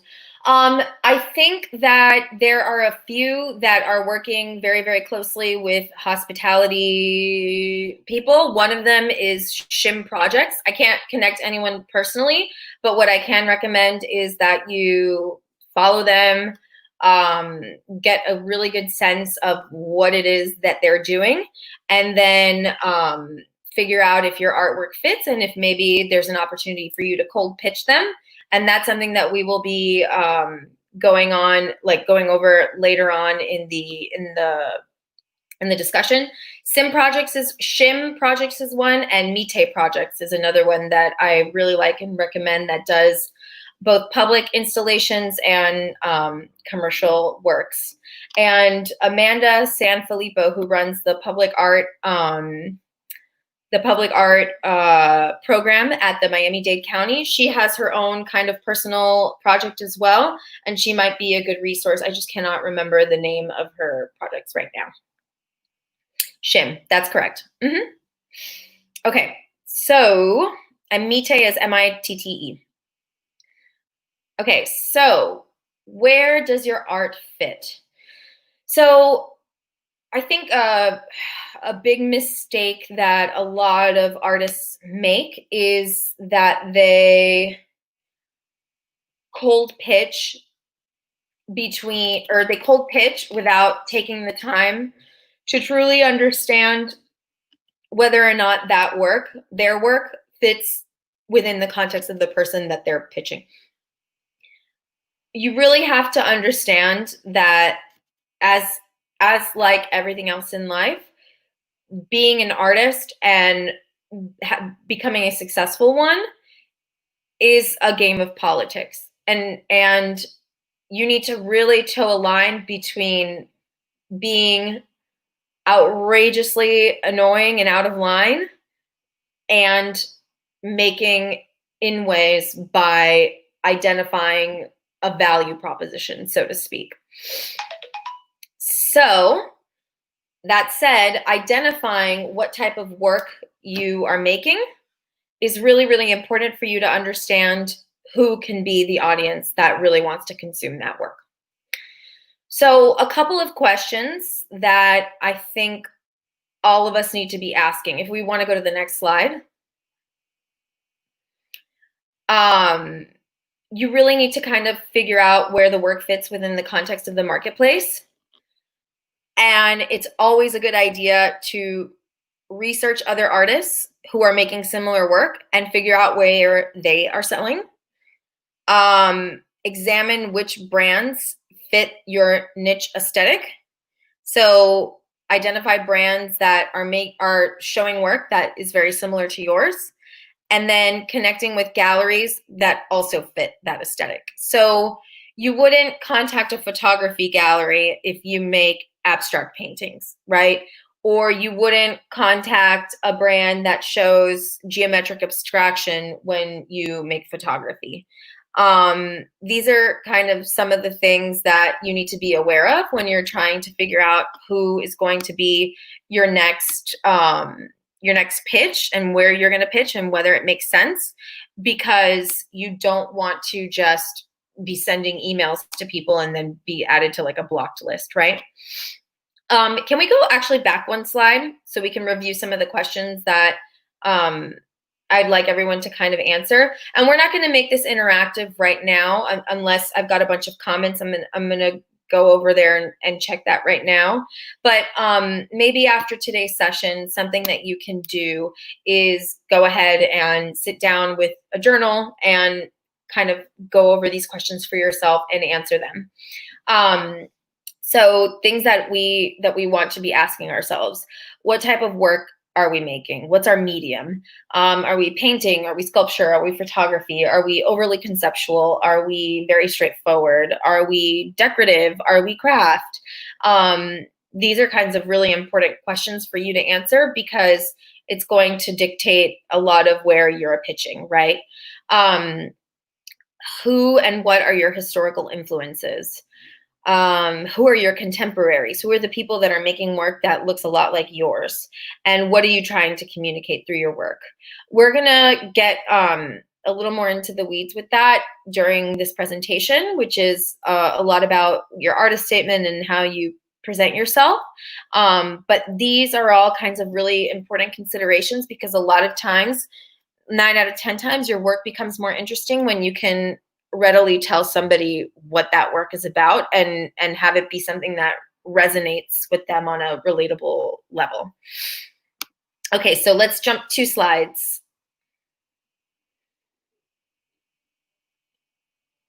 Okay, so no, back to case study 1. Okay, perfect. So one brand that I like to highlight is Nike. So Nike collaborated with Jesse Knight, whose images we saw for the Soho House earlier as well. You can't really see it in this picture, but if you go past the window and you see a 3-panel installation, that's Jesse's work. So Jesse's work is very geometric and very edgy, and so it's a really good fit with the architecture and style of the Nike brand store in Miami Beach. Next slide. Another really great collaboration that I like to point to is the One Hotel. So there's a local artist and / muralist named Dos Alas. They're a collective, and they recently did a collaboration with the landscape artist Paloma Tepa for the One Hotel in Brooklyn. And so if you're taking a look at this wall, it's a living wall. All of the green is actually moss, and the design is Dos Alas. And so this collaboration is very kind of luxury, organic, very hipster. And so it fits really well with Dos Alas's aesthetic. Next slide.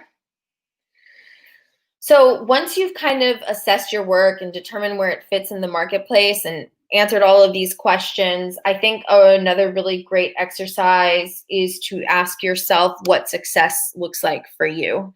Not everyone is going to have the goal of becoming a millionaire from their artwork. Not everyone is going to have the goal of selling all their artwork. Not everyone is going to have the goal of collaborating with brands or making art their full-time job, right? For some people, success can mean just being able to pay all of your bills through your artwork and not having to do other jobs.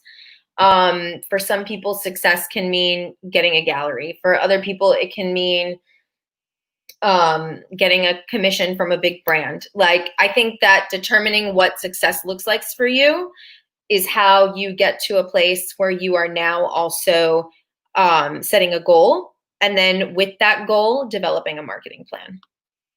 Next slide. So talking a little bit about setting your goals after we've determined what success looks like for you. These goals can range from something a little bit more professional to I want to land my first major gallery show, to the financial, I want to earn $50,000 off my artwork, or personal, I want to take 4 weeks of vacation this year.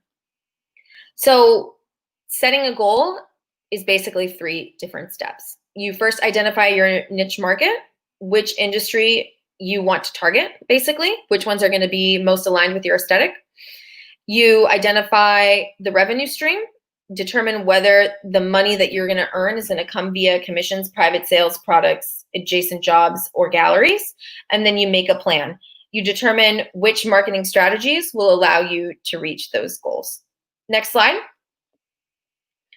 So if you don't already know what a marketing strategy is, a marketing strategy outlines your approach for meeting your ultimate goal.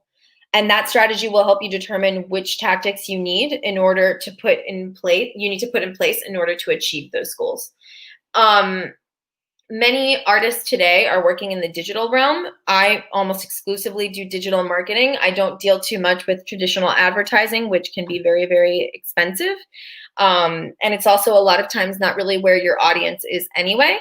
Another really great thing about digital marketing is that it allows you to track where your efforts are going, whether they're successful or not. So I usually tend to create marketing strategies that are based on digital campaigns.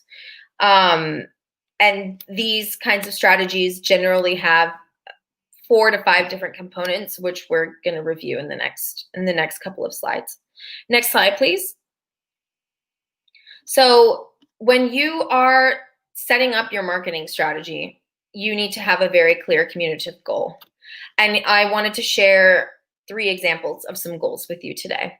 So, and what I would consider to be the adjacent strategy that helps you meet that goal. So if your goal is landing a commission with a major brand, maybe you've decided that your marketing strategy will be focused on expanding your social media reach and finding an agent or a designer to partner with. If you want to, If you want to show your work in a local gallery, maybe that means that you will focus on pitching, and therefore you will really focus on polishing your website, your portfolio, and your contact info and making a list of galleries that you think might be a good fit and using that as your marketing strategy.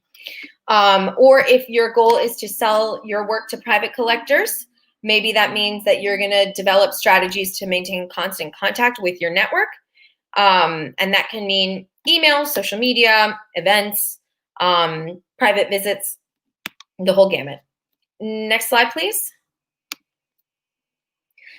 So once you've kind of outlined your goal, you're going to identify which tactics within that goal are going to be the most effective at achieving it.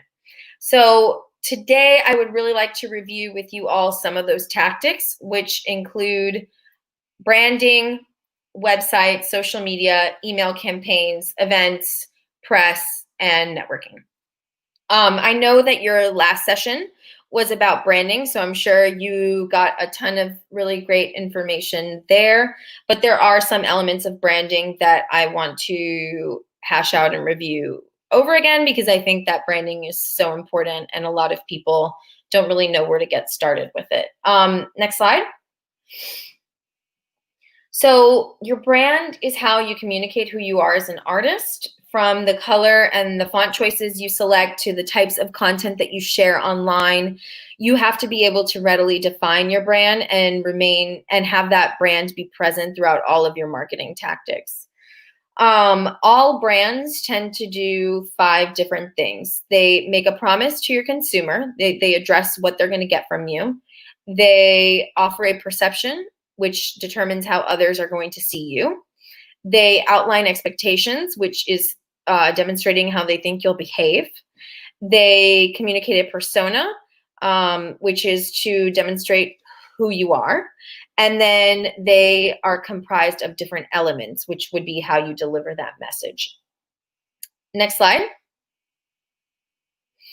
So how many, this isn't a live discussion technically, but I'm sure all of you have seen this golden circle.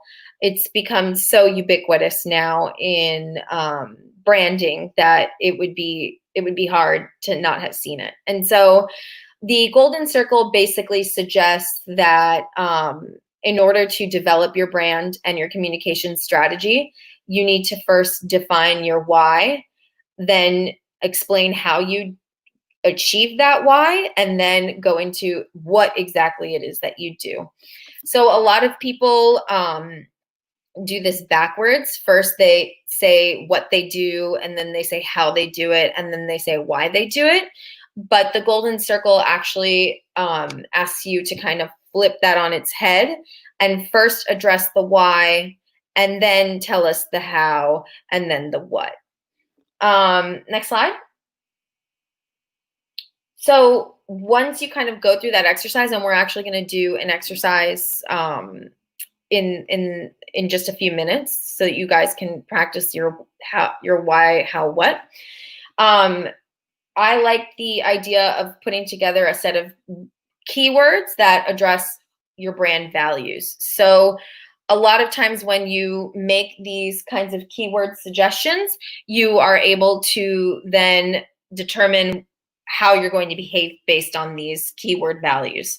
So if you are making work around social justice, right, and your brand value is to always be authentic and bold and committed to your causes, then you would know that in this particular moment in time, what you need to be focused on is creating resources for people to get involved with the Black Lives Matter movement, or not staying silent about these issues that are very important to you and also fall within your brand. So in this next kind of exercise, we're going to answer these how, what, whys, and try and kind of like streamline a really quick kind of like brand statement, and then identify some of your brand values. And if you go to the next slide. So if you all want to maybe take 5 minutes to take a look at this exercise. So we're basically going to ask you to make a very brief statement about who you are as an artist, why you make the work you do, how you do it, what exactly you want to communicate. And then identify a couple of brand values and your how and your why. So to give you an example of how I would fill out mine, I would say, my name is Nicole, and I help artists and cultural institutions with their marketing strategies so that they can reach wider audiences. They love how I implement storytelling into the brand, and that I have a socially conscious approach, which is to elevate the ecosystem as a whole. My brand values are inclusivity, authenticity, excellence,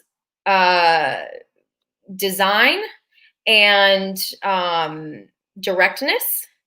And the how would be, I create marketing strategies that are comprised of email campaigns, social media campaigns, optimizing websites, and creating programs around people's brand and vision. And the why is because I am a dancer, I'm a writer, I am very passionate about the arts. I've been an artist my entire life. And so I feel like in my personal life, the arts completely changed my trajectory in terms of what kind of adult I grew up to be. And I want to make sure that more children get the chance to have those experiences by ensuring the continued sustainability of our local institutions. So go ahead and take, let's say 5 to 10 minutes to fill all of this out. And maybe, Angela, you can just kind of give me like a buzz and let me know who is willing to share their exercise in just a few minutes.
I'm seeing a question from Batia Lowenberg. Batia, I suggest you start by first identifying who you help through your work, whether it's collectors, institutions, children, teachers. There's always someone that you are kind of targeting or thinking about when you're making work. Start there and start kind of answering the questions based on what it is that you're doing for them, how you're helping them, and why it's important for you to help them.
So I think we've been at around 5 minutes. If anyone is feeling like they're getting near, we'll give you guys another couple of minutes, but if anyone is feeling like they are close or have any questions or might want to share, feel free to let us know.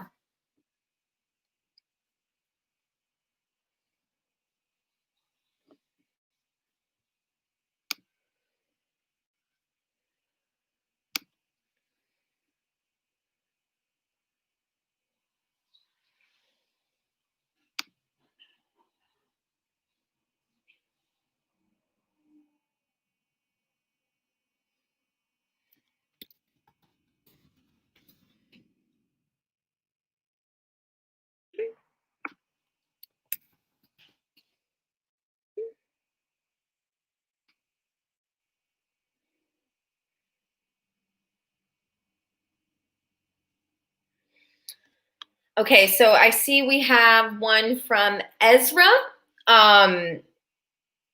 Let's go ahead and share it and discuss it as a group. So Ezra says, my name is Ezra, and I help viewers with perception so they can see the world anew. They love how I challenge the viewer and their preconceived notions and encourage abstract art. Ezra, can you also share your how and your what for me, please? And your brand values.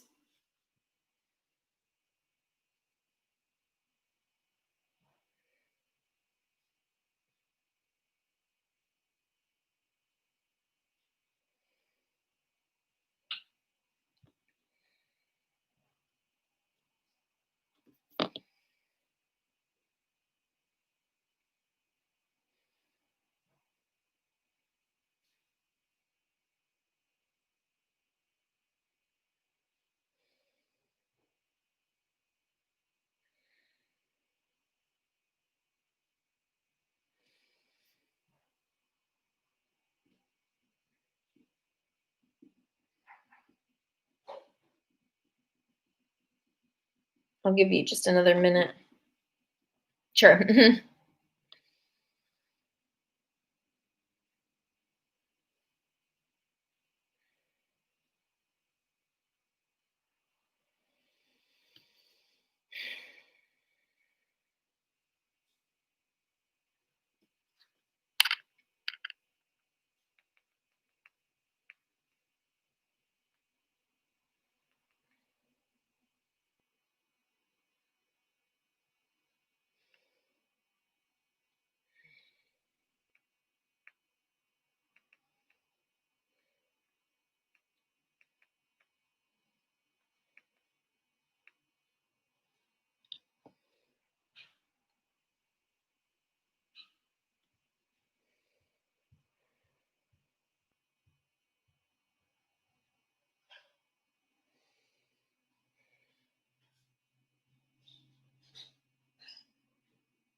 I've got another one from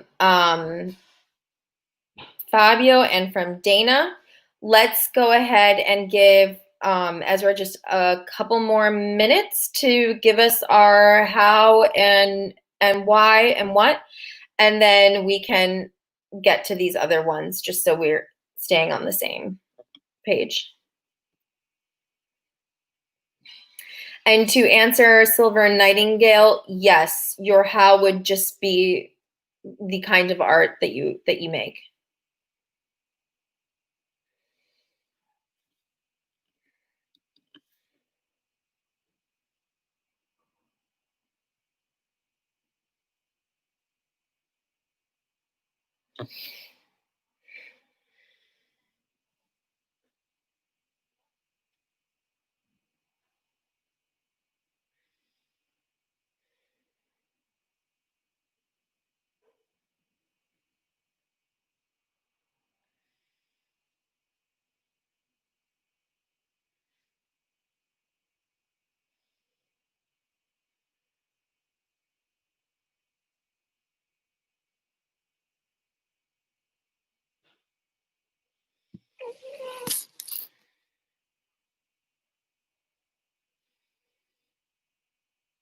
Sure. So I'm getting another question from Carolyn. Carolyn is asking me to explain brand values again. So you can think of brand values as the kinds of values that you are promising will be central to your practice or your brand. So for example, one of my brand values is inclusivity, which basically means that I am committing to elevating diverse voices. So like, and anytime you work with me, I am basically guaranteeing that the strategy will be multidimensional and will address audiences coming from all different ages, races, socioeconomic statuses, and locations. Authenticity would be another brand value, meaning that in everything you do, you're going to have an authentic voice that is unique to you. You're never going to be a copycat. You're never going to co-opt other people's narratives as your own. So those are some ideas of brand values. Okay, so it looks like Ezra's almost done. All we're missing, Ezra, is your how.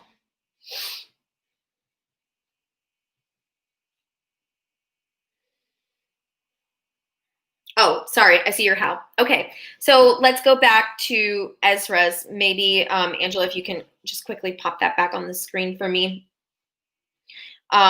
His initial first one, and I'm going to scroll up to, I know we've had a few since then.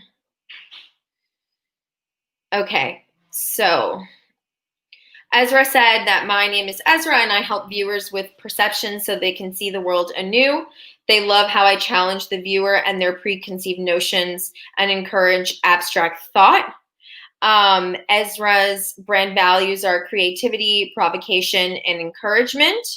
And his how are abstract paintings and light sculpture.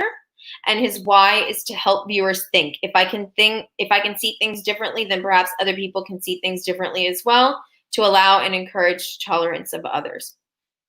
So that's really, this is a great starting point, Ezra. And I do have a few suggestions and tweaks for how you can even get further granular in your initial kind of statement based on your why and your how.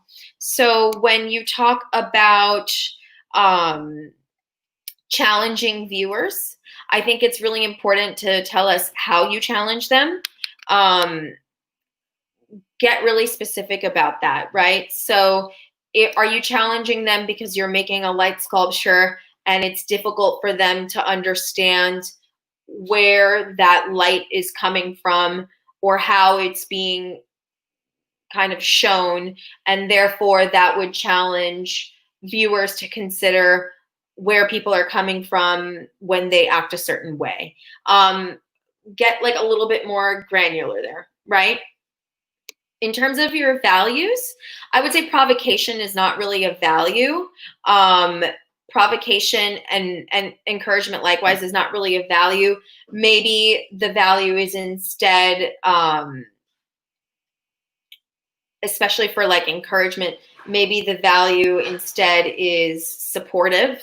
Or for provocation, I think maybe you need to find another word that kind of aligns with the idea of being thought-provoking, but is more like a promise that you would make to that person. So when you say supportive as well, you know, like, what do you mean by that? Like, how is your work going to support the person viewing it or consuming it? And feel free to kind of ask me follow-up questions on that. But I do want to move on to some of the other folks that have shared. So Fabio says, my name is Fabio Arbor, and I help filmmakers so that they can create their vision inexpensively. They love how I am always available to talk and encourage through the process to see results. And Fabio's brand values are professional experience and integrity. And his, I guess, is this your how? Would be coaching you when you're stuck, helping you in every aspect of pre-production, production, and post to completion. And did you answer your why? Yes, because there are filmmakers that have the passion but need to get their message out. And you want to build community and inclusivity. Great. So I think Fabio is really spot on with, and from some of the other things I'm seeing, it looks like he's already kind of gone through this exercise. So that's great. Fabio is really spot on in the way that he's communicating about what he's doing, because it's very, very clear to me from the outset exactly what it is that he does, which is act as a kind of ally to filmmakers who don't really know how to actually get a film made.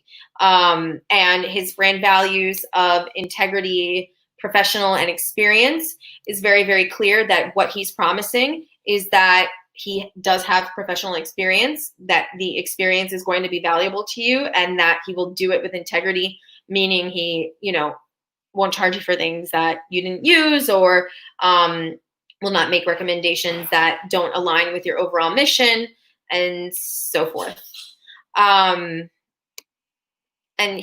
now I'm seeing wants to add how to create during COVID-19. Okay, awesome, great. So let's do one more.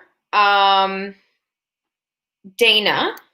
So our name is KX2, and we help individuals, developers, and corporations with their art collections so they can create inspiring and uplifting environments.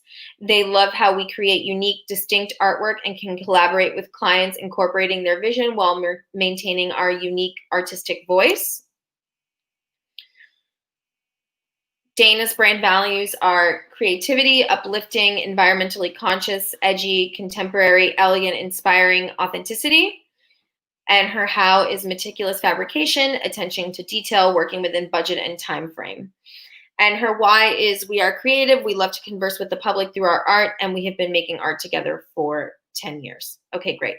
So one thing I would say, Dana, is that it wasn't immediately clear to me from your statement that you are actually an artist. At first, I thought that you were acting more like an agent, like pairing developers, corporations, etc., with artwork by other artists. So maybe tweak that a little bit. I really like how you talk about the importance of creating inspiring and uplifting environments. I don't think that I think that you should use that a little bit more in your why, and kind of drill down into what it is about art that makes an environment more inspiring and uplifting. Like, is there research that you've done that showcases that people who are looking at art are happier or more productive? Like, think about ways that you can actually like prove what you're saying. With your brand values, let's streamline these, because less is always more when it comes to brand values. And so maybe uplifting isn't necessarily a brand value. Maybe edgy per se isn't necessarily a brand value. Authenticity is a brand value. Creativity is a brand value. Consciousness is a brand value. And think about how you are kind of communicating those promises through your why. With your why, I think your why needs to be more geared towards how art has inspired and uplifted you personally, and what you've kind of experienced in terms of how other people have responded to art as a tool for inspiration and to uplift them. Okay, and for anyone who I didn't really get to today, I see a lot of you answered, and I think that's great. And maybe what we can do is after the talk, we can share my contact information. And if you have any additional questions or want to work on kind of getting a little bit deeper with these types of statements, I do offer kind of like group workshops, like artist therapy workshops, I call them. And so if it's like a group of 4 to 5, I can kind of put something together separate from the AIE Institute. So definitely get in touch if that's something that you're interested in. Okay, so we're gonna go ahead and continue with the presentation and move on to the next couple of slides. And I just wanna do a time check. Am I okay on time? Because it looks like I'm getting a little close, right? I think we were supposed to end at 12:40 or 12, is that right? Yeah, okay, great. So we've got about 30 minutes to go, and I do want to try and leave 10 minutes for Q&A. So I'm going to get past these as quickly as I possibly can.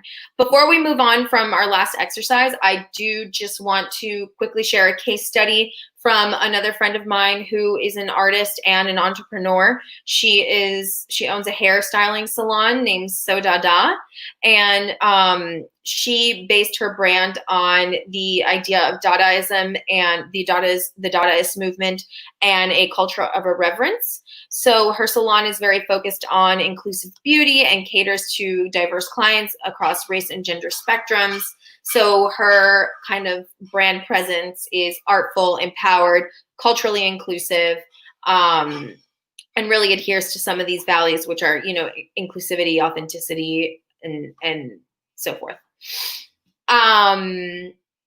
Next slide, please.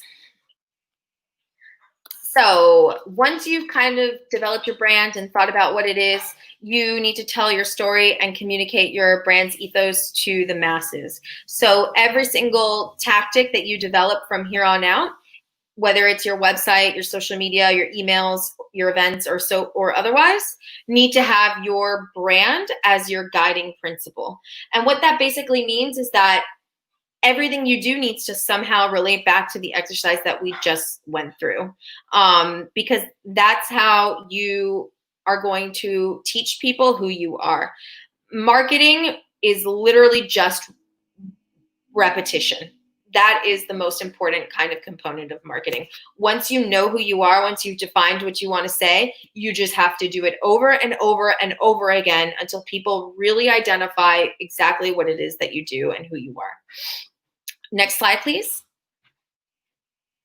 So building a website, this is where I like to tell everybody to start, because everything is going to flow from this. It's going to be the ground zero of your strategy, and it's where you're going to always be referring people back to. So when you do social media, when you do emails, when you do events, when you have invitations, you're always going to be you're always going to want to direct people back to your website, because that's where they're going to get the most information about who you are. So what you'll need is a logo if you are a business. If you're an artist, you don't really necessarily need a logo for your website, but if you're a business, you should definitely think about your logo as a trademark and hallmark of your brand.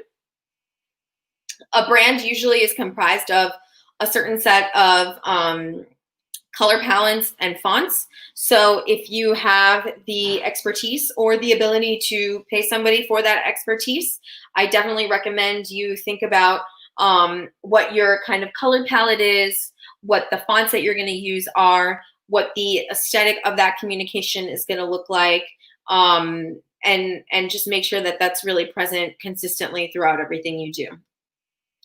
For artists specifically, you really are going to want really quality, high resolution images of your work, an artist statement, a bio that tells us a little bit about who you are, and then really kind of crucial components of this brand suite is always a business card and an email signature, so that people can identify, if you meet at a party, they can get in touch later, and an email signature just to kind of like professionalize and always draw people back to your website.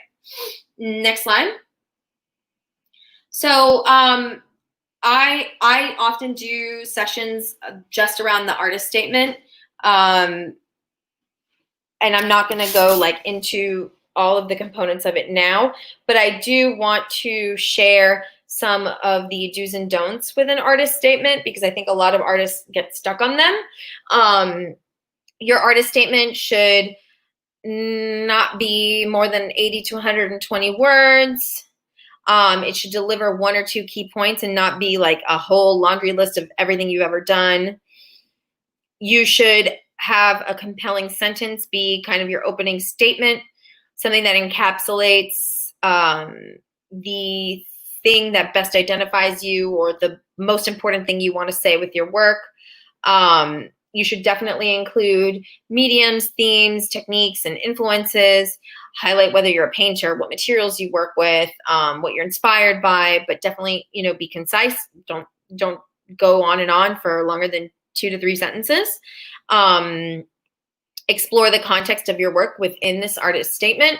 Is there a particular political or social climate that influences you? Are there pop culture references?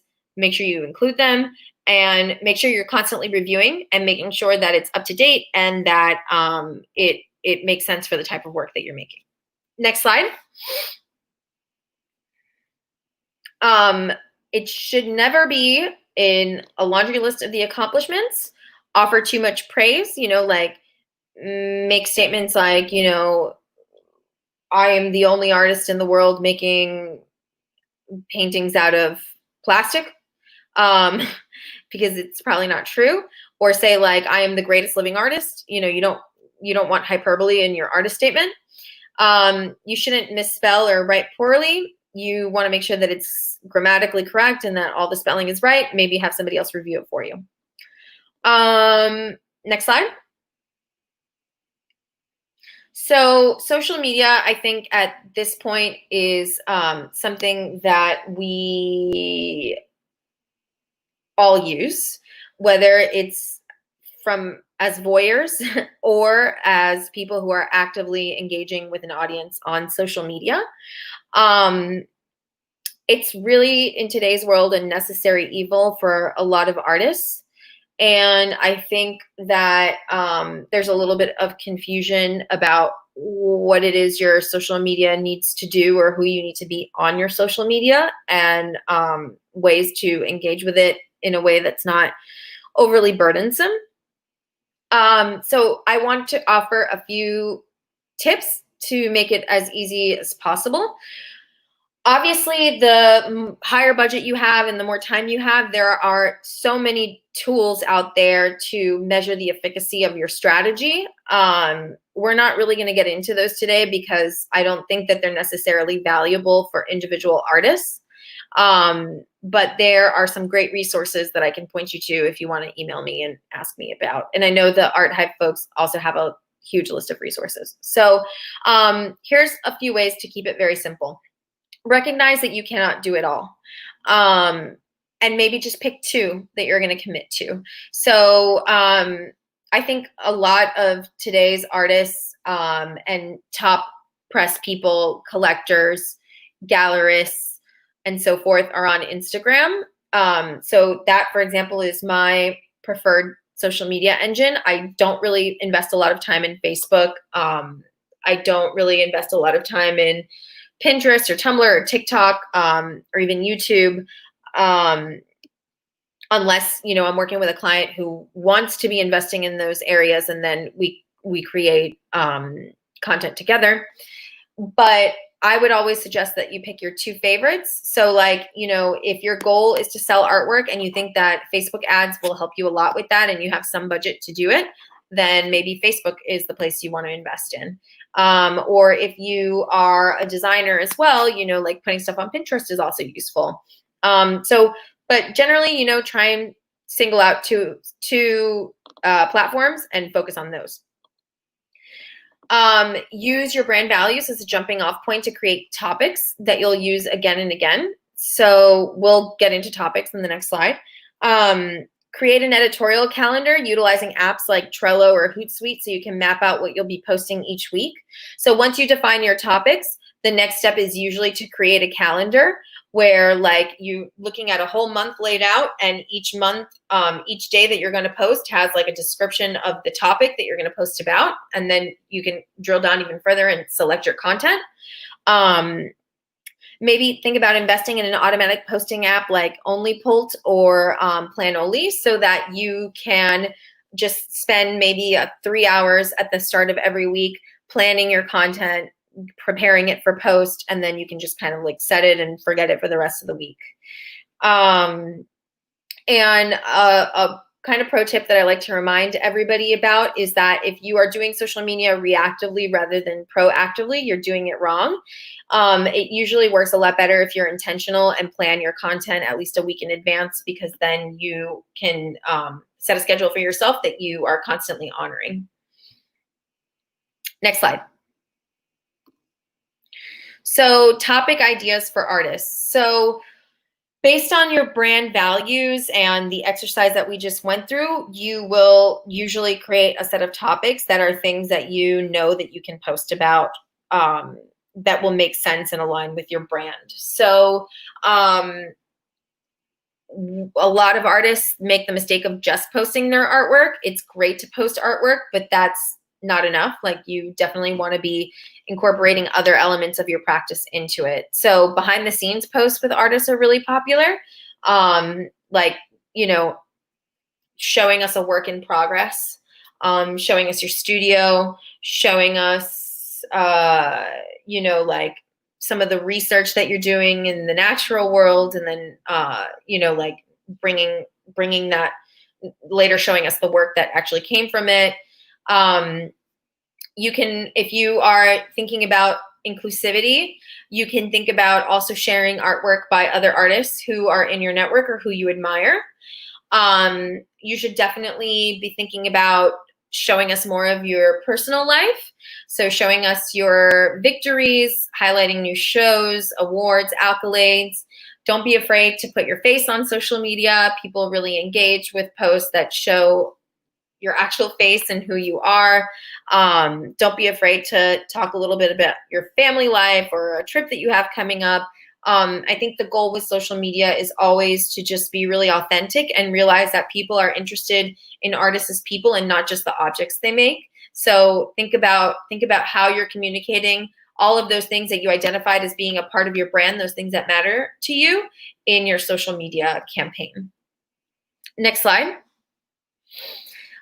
Email campaigns. I think that these are the single most effective tools to reach people, and to also track the effectiveness of it. So like, you know, programs like MailChimp, when you send an email, you can see how many people opened it. You can see who opened it. You can see how many times they opened it. So if you are like, you know, posting about a show or inviting people to do a studio visit, and you see that someone opened the email 5 times, maybe your next step would be to email them personally, directly, and be like, hey, like, I'd love to invite you to the studio, or think of creative ways to engage with them. So I definitely recommend opening a MailChimp account. It's free. The next step of that would be kind of importing all of your contacts from your email inbox, business cards, etc., into your MailChimp. Consider on your website whether you might want to add a pop-up or a link somewhere that allows people to sign up for your newsletter. If you're having in-person visits, make sure you have a list handy so people can sign up for that newsletter, and determine whether you want to be sending newsletters on a weekly basis. I don't recommend that. A monthly basis, a bi-monthly basis, you know, and think about what your content can be. The beauty of creating social media and email campaigns is that a lot of times you can repurpose the content. So you don't have to be creating new stuff. You just have to be thinking about, like, what have I done recently on social media that I can also share in my newsletter. So something I like to do is to say, like, okay, every month I'm going to send a newsletter, and every week I'm going to post 3 times on social media. So when you are reviewing it on a monthly basis, you kind of decide what it is that you have coming up for that month, or what you want to focus on that month. And you design, like, what your email is going to look like in terms of the content you're going to be sharing. And then you just repurpose that content to plug into your social media calendar so that you can share it again. And so just going back to what I was saying earlier about repetition, in doing that exercise, you can see how you are hitting people in 2 different channels with the same content, reminding them, this is what you do, this is who you are, and this is what's coming up. And that's how you can kind of get most effective, right? That's how you're getting the most eyeballs and getting more people to understand what it is that you're trying to say. Next slide.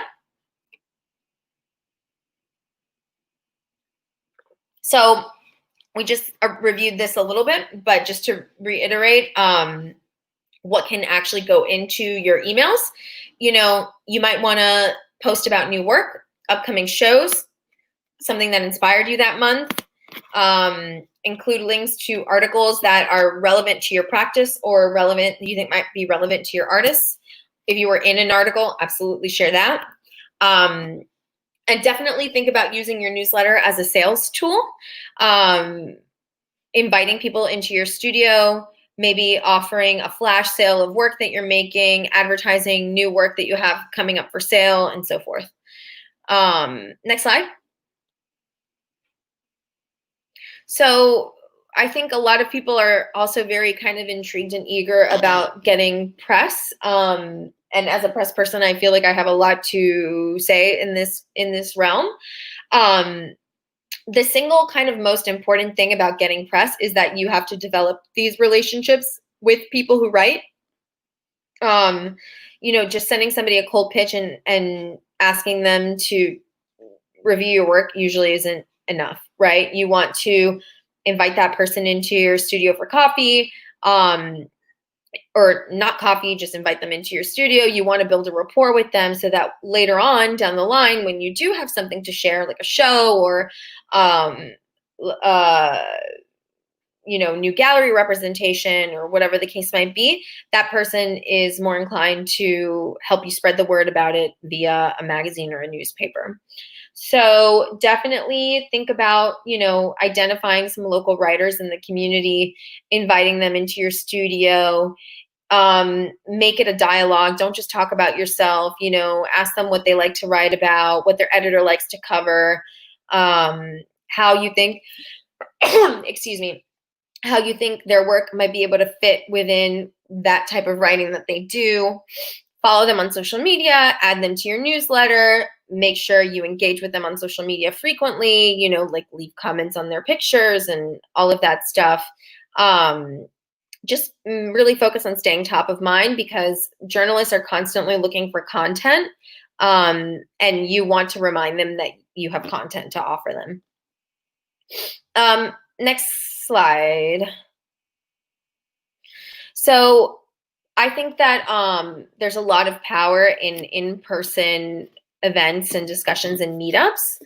So whenever you can, attend different types of events, position yourself as a thought leader, maybe organize your own discussions.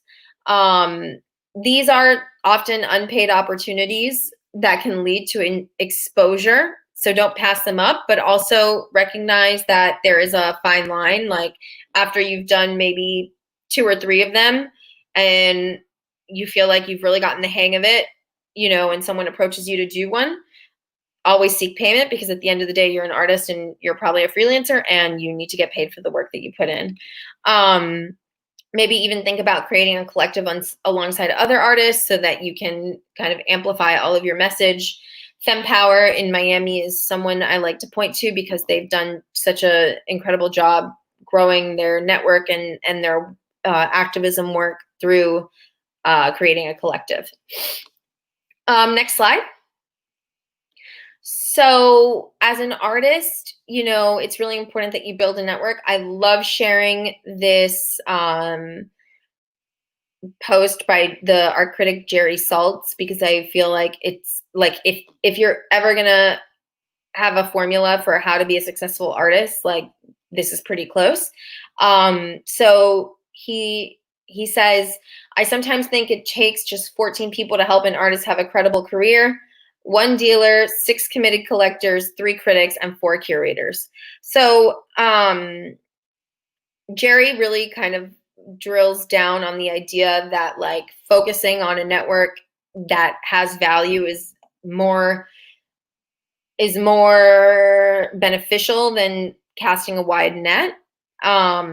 So utilizing that kind of advice, some really actionable steps that you can take would be finding a mentor, finding a curator who really believes in your work, finding a critic who really believes in your work and wants to share it with you, and bringing these people into your studio very, very frequently, as well as thinking about how you can cross-promote and elevate other artists so that together you are building a network and an idea about the type of work that you make. Next slide, I think. Yeah. Oh, and so this is kind of like my last slide, and we're not going to really work on it because it's a very, very involved process. But this is a business plan, and I feel like it really works for doing on your own time if you are struggling to kind of grasp some of these concepts. So, you know, identifying who your key partners would be kind of like your target audience. Activities and resources, the value proposition, what sets you apart, customer relationships, who are the people that are going to buy your work, their segments, what industries are they in, the channels, email, social media, web, etc. And then your revenue streams and the cost structure. This is like a really, really businessy business plan. I don't think that everyone is going to be able to answer every single component of it. But if you can even manage to do the value proposition, channels, revenue streams, and customer relationships and segments, already you are kind of getting a big advantage in terms of how you can sort of start tackling all of this. So we have some time for questions. Maybe Angela, you want to kind of like identify some? Yeah. Yeah. So I'm going to pull up one question I saw that Fabio was asking. He says, do you have, or do you still have a mentor and coach? And he wants to know also, do you consider yourself a coach as well? I do still have a mentor and coach. I have many mentors and coaches that I kind of rely on. And a lot of them aren't even necessarily people who are older than me, but more like peers that I bounce ideas off of, and kind of like validate things with. And in that sense, I think we're all coaches and we're all mentors, because that's really what it is taking somebody who's knowledgeable and invested in the same type of work that you're doing, and having a relationship where you feel like you can communicate openly and honestly and benefit one another mutually. Perfect. Tanya is asking, would you suggest YouTube as a social media for getting one's artwork out? So I think it depends on who you are. So a lot of institutions are investing in YouTube and in making videos because they have very large platforms already. And videos, like we know that videos are a super like essential tool for getting people very engaged. They're watched more than simple photos. They're watched more than an article. So like videos are definitely very important. I think that YouTube can be useful when you are also making sure that that content is being posted on your social media channels. So if you have the time and money to invest in equipment and in making videos, then definitely go for it. Just make sure that you're not just only posting on YouTube, but rather sharing in other spaces as well. Perfect. Sarah is asking, what alternatives to in-person events and meetups are you seeing now in light of COVID? And how do we find online events and panels that may be coming up? Yeah, so that's a really good question. And you may not like the answer, but people are zoomed out. People are kind of over online panels and events.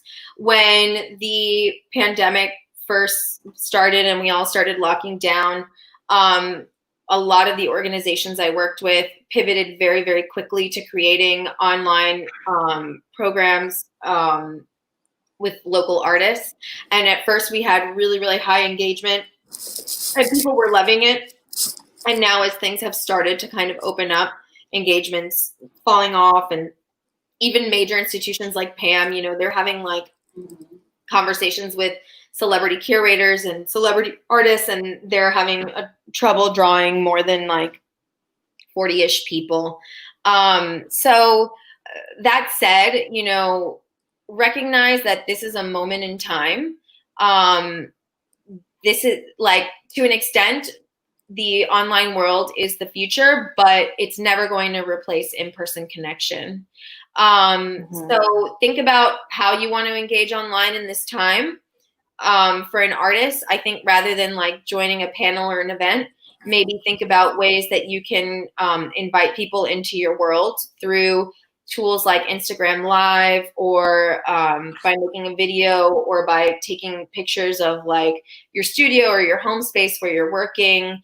Don't feel like pressure to kind of jump in on all of these different online events and opportunities, because sometimes they're not even really worth the investment, because people are tired of sitting in front of a screen. And you can't really blame them, right? Like after being at work all day, like who's setting a calendar appointment to come in at 6 p.m. and listen to a talk, right? So just think of it that way. Remember that it's just a moment, and that there's going to be plenty of opportunities to engage in the future. Perfect. Cheryl is asking, can a critic be anyone, or is a professional better? And if so, how do you find a professional to connect with? So I define a critic as anyone who is writing in a public forum about art. So yes, a critic can be anyone, but a critic can't, like, the thing that kind of makes it criticism is that it's happening in a public forum, right? That said, I do a lot of work with different organizations writing short texts about artists that they then publish on their personal channels. And so I would recommend, like, if you're looking for some type of text about your work that has like a critical lean, you can certainly reach out to someone that you know that is a professional critic and that does have that public forum, and ask them if they would be willing to write something about you for a fee that you can then share on your website and social media and so forth. So like think of it like there's two ways to get a critic's attention. One way is for them to be interested in writing about your work for a magazine or a newspaper, and another way is to simply offer to pay them a fee in order to do that for you so that you can share it on your own personal channels.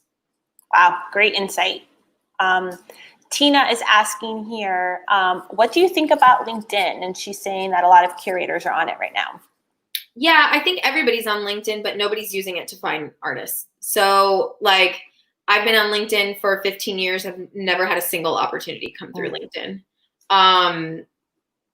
Like literally nothing. So I think people are on it, but they're not using it to learn more about you. That said, you know, it's so low impact to have a LinkedIn profile. Why not have one? But maybe, you know, try posting on it a couple of times and see what kind of traction you get, and then determine whether it's worth the investment. That's what I would say about LinkedIn. I know in the beginning you recommended a lot of places where artists can show their work, and you mentioned the more traditional is a gallery. So I hear all the time specifically how artists want to get in galleries, and you mentioned some really cool alternatives. What do you say to that artist that's so gung-ho on, I have to be in a gallery to be this perceived successful artist? Yeah. To that artist, I would say spend a lot of time focusing on your work versus trying to rush into marketing in order to get noticed by that gallery. So a lot of the artists that I know who are like on the trajectory of trying to be recognized by a gallery and having a gallery do their sales, what they're doing is focusing on getting grants that carry prestige, getting residencies that carry prestige, having a studio space in an organization that carries prestige, like in Miami, the Bake House or Fountainhead, constantly working on conceptualizing new projects, and then making sure that they are sharing all of that activity in social media or emails or websites. A lot of artists today that I feel like are really kind of making strides towards being more of like artists who enter that contemporary art canon. Those are the things that they're focusing on right now. And really they're prioritizing Instagram over everything else. And having that kind of visibility with those residencies and with those grant opportunities and with those studio spaces ends up being a major game changer for them. So because those things indicate prestige, and gallerists are going to be focused on an artist's resume because usually it tends to demonstrate that they will be able to sell their work. Perfect. I wanted to know, out of curiosity, you asked everyone to define what success means to them, but I want to know, what does success mean to you personally? So success for me personally has always been just being able to first be the owner of my own time, and second, work on things that I enjoy doing every day. And I feel like that's a humongous privilege. I'm very aware that that is a humongous privilege. And so that has been my version of success for a very long time. Because not everyone gets to decide when they want to work and what they want to work on, right? So that's what success has meant for me. And I think that there have been certain milestones that have made me feel like that success was achievable and that I've been really proud of, being able to write for national and international publications about local artists or artists native to my homeland, which is Cuba, has been really profound for me. Winning the award with Ulight Arts and with the Society of Professional Journalists were major milestones for me.